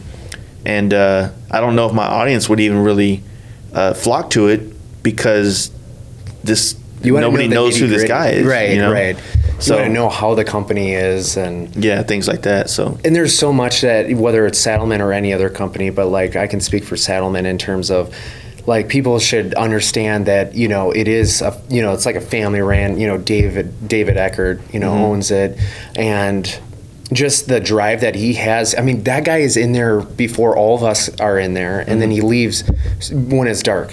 Yeah. You know, and just the drive that he has. So when someone, I almost take offense to it when someone talks negative about Saddleman, just because I see the hard work that everyone puts into it, and it is a good, you know, American-made product. And there's, you know, we all wear a bunch of hats at that company, and we do the best that we can. Yeah. And it's just amazing how, you know, great that they treat their employees there as well. Well, the growth is evident of that. I mean, if you had a good product but you're a shitty company, eventually you'll fall away, and we've seen some of those go in the last couple of years. Yeah, absolutely. I mean, it's just, you know, because working at, you know, dealerships, you know, they all claim to be, you know, family oriented and we're all family here, but I didn't really truly feel that until, you know, I'm getting hassled by these guys out in California, but it's like almost like a brotherly love. Yeah. You know, they're making fun, and that's the biker community anyways. Exactly. You know, when I first started there, I was like almost going broke because I'm buying so much freaking beer because we wrench on bikes after work, and we have a couple lifts there. So yeah, I mean, it's just a good time. And if anyone has questions too, you know, whether they go right to their, you know, seat center, you know, and get that, or they can call us direct for any questions, you know. How can they follow you and stuff like that? Are you on Instagram and everything? Yeah, MKE_O'Malley. Let me follow you, dude. Let me MKE? Yeah. Which everyone thinks is Mike O'Malley, but it's for Milwaukee. Oh. I get that all the time. What's up, Mike? I'm like, are they fucking talking to me? Like, I have no service here. Yeah, same here. All right, cool.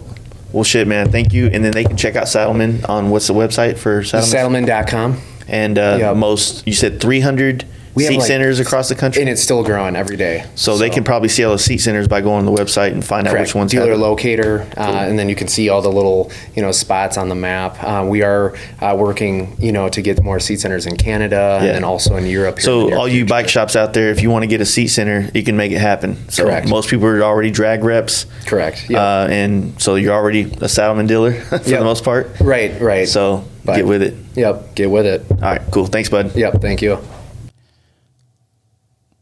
Awkward silence. Hope you guys enjoyed that. I want to thank you for checking out the podcast. And if you want to support this podcast, here are the ways to do it. You can go by donating to our Patreon, which helps us bring on more guests and build the quality of this show at patreon.com/Fast Life Garage. Also, check out Dream Rides John on Instagram and teamdreamrides.com. Paint Huffer Metal Flake on Instagram and painthuffer.com, and FastLife21, I believe, is the checkout or the code at checkout that'll get you 10% off. Thundermax EFI on Instagram and shoptmax.com. Fast Life gets you 10% off at checkout. Lexin Moto on Instagram and lexin-moto.com gets you 15% off when you use Fast Life at checkout. Simpson Motorcycle Helmets on Instagram and simpsonmotorcyclehelmets.com. And Electric Lighting Co. and NAMS Custom Cycle Products.com. Use offer code FL2020 to save yourself on shipping costs. All right, thanks for checking this out, guys. We're going to be back again next week with Vex Cycles, another podcast we recorded at the House of Harley dealership in Milwaukee, Wisconsin. All right, peace.